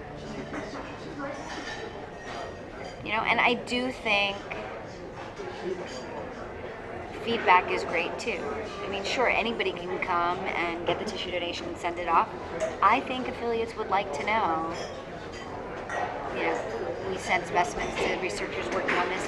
I think that kind of little bit of positive feedback at the end will just make everyone feel better about the relationship. Yeah. Just kind of adds a whole other human touch. Yeah, and we're talking about people in the nonprofit sector, so the motivations are a little different. Yeah. And it's Yeah. This is all, in anything that you can do to help them explain who's benefiting, the benevolence of what they're doing, Mm-hmm. I think that holds as much value as any cash price. Mm-hmm. So, I think if the affiliates would be proud of this, they would go back to their donors. They would go back to their boards and say, look, we contributed to this in this quarter just by adding this one service and working with this one partner. And I think that could probably help you on the back end too, because if there are board members of that, maybe they're board members else, somewhere else. Yeah. All right, who else can partner with this organization? How else can we contribute to this? Yeah. And there are bound to be people that have, personal connections, patients, donors, board members. I mean, the Berlin patient right over here. It's really, it makes a difference.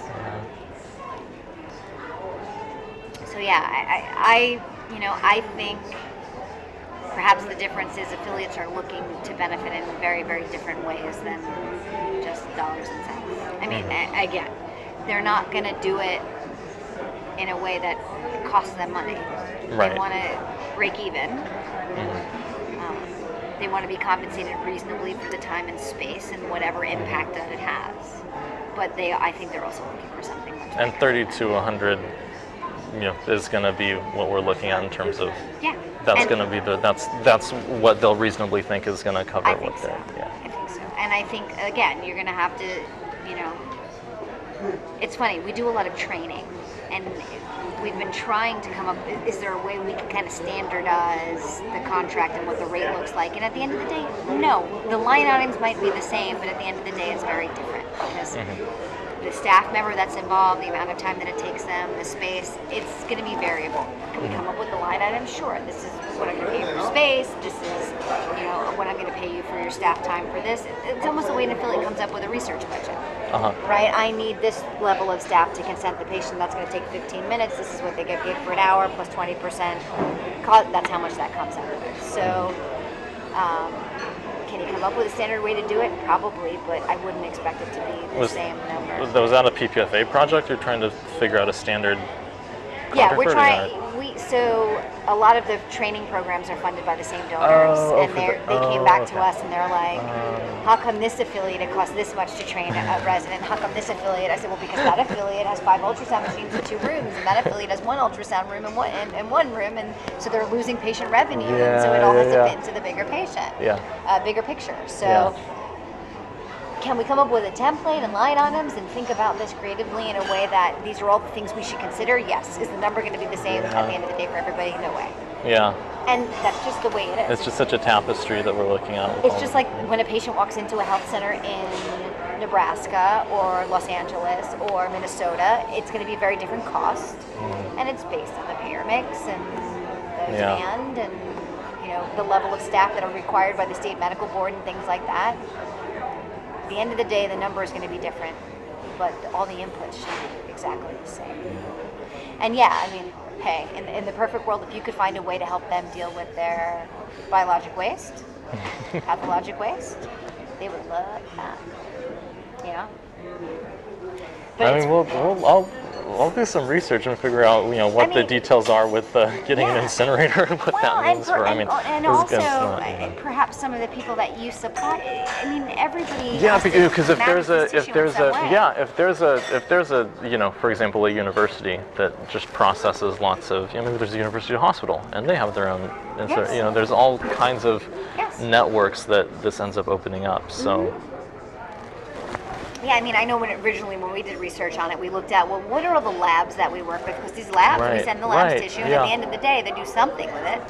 Turned out they use the same. They use Stericycle like everybody else. So That's how Stericycle was able to get the monopoly, and to figure out, everybody has garbage, and so they bought up everybody's contracts. They bought up all the smaller vendors, and they're just kind of a big multinational. But there has to be another option. And messaging, that's a whole other issue too. Yeah. If you guys come up with a way to message, and it makes it easier for everybody at the end of the day. If there's some kind of one-pager, this is something that we offer here, this is some nice little one-page, this is the service, this is the type of research it contributes to, these are the type of achievements we've been able to work. If this is something you might be interested to ask your doctor or nurse, or this is something that works for you. Yeah. It'll make it easier for whoever actually does the consenting. Yeah. It'll drive demand. Yeah. That's a win-win. When this is as far as consenting, do you at your site is it Planned Parenthood counselors who are doing the consenting, or is it Novogenics? It's the same medical assistants who basically consent for everything else. Once all that's done, they say also, by the way, we do this. So then it's a PPLA consent form for tissue donation. It is a PPLA consent form for tissue donation. But the interesting thing I'll tell you is, so some people consent, some people don't. But the funny thing is, in the second day, when the patient actually comes back for their procedure, when they're waiting, what often happens is the Novogenics person will go talk to people who haven't consented, and they usually do once somebody has some time and energy to sit down and actually have a conversation with them. So she ends up usually picking up several more specimens just from just being there and speaking. Interesting, yeah. Because the seed's been planted. The seed's been planted. They thought about it for 24 hours. Now here's somebody else who's they're sitting there, they're waiting, they've got nothing else to do. It's not like one on top of the next, on top of the next, on top of the next. So I think it's always beneficial if you have somebody that's just what they do, they're always going to do it much better than incorporating it in. But it can be.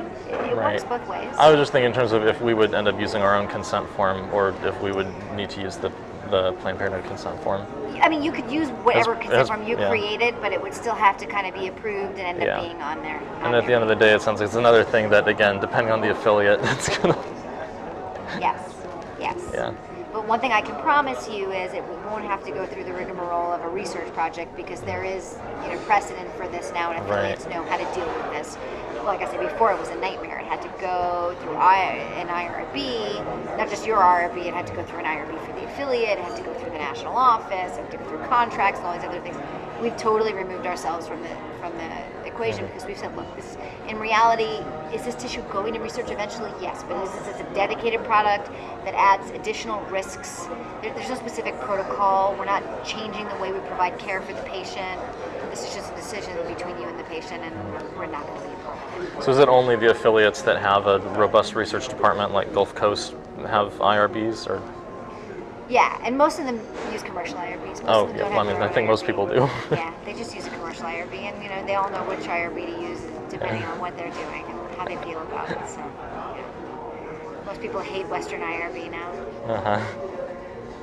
No, there's quite a few options out there, Quorum and Yeah. some of the other ones. I get emails from Quorum on a daily basis. Yeah. Yeah. Um, But yeah, everybody's going to have their own process.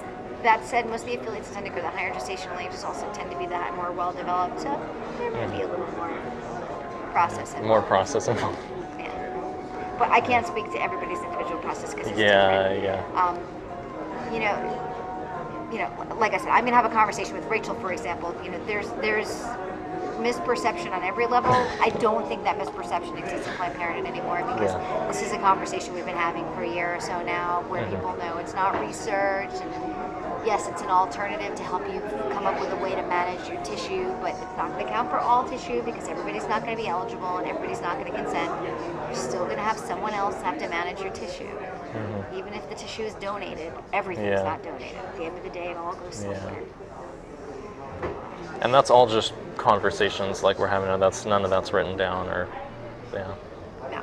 Is that, I mean, so if we're concerned about messaging, I just want maybe that's, I don't know if you can. Well, you can have messaging just by spoken word, not just you don't have to have stuff written down for messaging. Well, but and it you might, can have messaging. Yeah. And what happens is folks will ask the national office questions, and we certainly have answers to the questions, but we don't have a policy per se. And that is by choice. Yeah. So for now, that's the way it will be. And when they ask the questions, they're going to get the answer. It's just getting people asking the question. But I think, like I said, I think people have been talking about this long enough that now California is pretty saturated. I think we have an opportunity with FPA, but most of the other locations, I don't think they are so much. And so it's just a matter of what makes the most sense, where you can put some resources, and how it can all work out. So. But I mean, between PPFA and FPA in California, I think you have a pretty broad reach. I don't know of any other volume providers. Yeah. And the academic sites, they'll be at the forum, but they don't have any particular volume. Yeah. But Cedars is going to have a fellowship program. They're in the process of putting it together. USC has one. UCLA has one. Those are basically the three sites that are training all the providers in the region. So, if everybody who's providing knows you exist. I don't know what your interest is in a small private provider who just wants to call you up and say, I'm doing one case today, do you want to come out and do this? It's kind of a lot of work. Yeah. That's really not an ideal situation. This is why you want to go with somebody like PPFA that just does 40% of the cases and has like a whole schedule for the day. But again, FPA is a possibility. We just need to do some education there. On both sides. So now they don't ditch until 18.6. Now I just need to let them know it's not really research. Does FPA do like actual research where they have IRBs and stuff for that? I think they might participate in a one-off study, but she was just saying they feel uncomfortable participating in research because they're for-profit. I think it actually looks worse for their research partner. If a for-profit company is doing research. I'm sure that the partner can make that determination, though. They're talking about people who are partnered with FPA, or? Yeah, I mean, she's basically partnered with USC and UCLA to help them recruit for studies, but I guess it looks kind of weird when a for-profit partners on a research project, because they probably have they can be accused of having an outcome in mind if they stand to gain something, as opposed to just general letting patients donate their tissue. This is a service. I see it as a service that is offered to patients. And it just happens to be a service that's offered to the researchers on the backside, but that's not what's seen on the face of the health center side. That's, if our patients want to do this, we want to make it available to our patients. And I think I can have that conversation with Rachel as well. So it might take a little while. I need to have a few conversations with Rachel before I make an introduction to get her there. We'll see what happens. Yeah. How much time do you think you need to have that? I don't want to. A couple of weeks. A couple of weeks. Yeah, I'm just because I'm leaving town on Monday, and I don't think I'm going to be able to have a real conversation with her until I get back. Yeah. I'm leaving town on Monday for a week, and then I'm in New York for half the week, and then I'll be back. So I'm guessing mid-August. It's not too far away.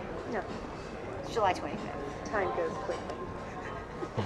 And apparently that's a good thing. Yes, it is. You just need to look at it differently. Yes, I need to just change my perspective. So is there anything else we haven't touched on? I think we're probably saturated for Okay. now. Like much of Southern California. I know, right? But, I mean, the conversation will continue. I'm sure that there will Oh, be for a sure. million things that'll come up. I'm gonna have to write a whole bunch of follow-up emails. And, like, I'm really looking. If we can get you guys at the forum, I think that is going to be pretty beneficial. We'll get some people by your table once I know where it is. I mean, I'm sure we can commit to that. Like, I mean, I know we've been intending to do it. I don't know how far Brianna has gone in talking to the organizers, but I mean, I think at this point, even if there were like some other stem cell meeting or something that was at the conflict of the same weekend, I think that this is easily more important. It's like October 11th or something. Yeah. It's around October 11th.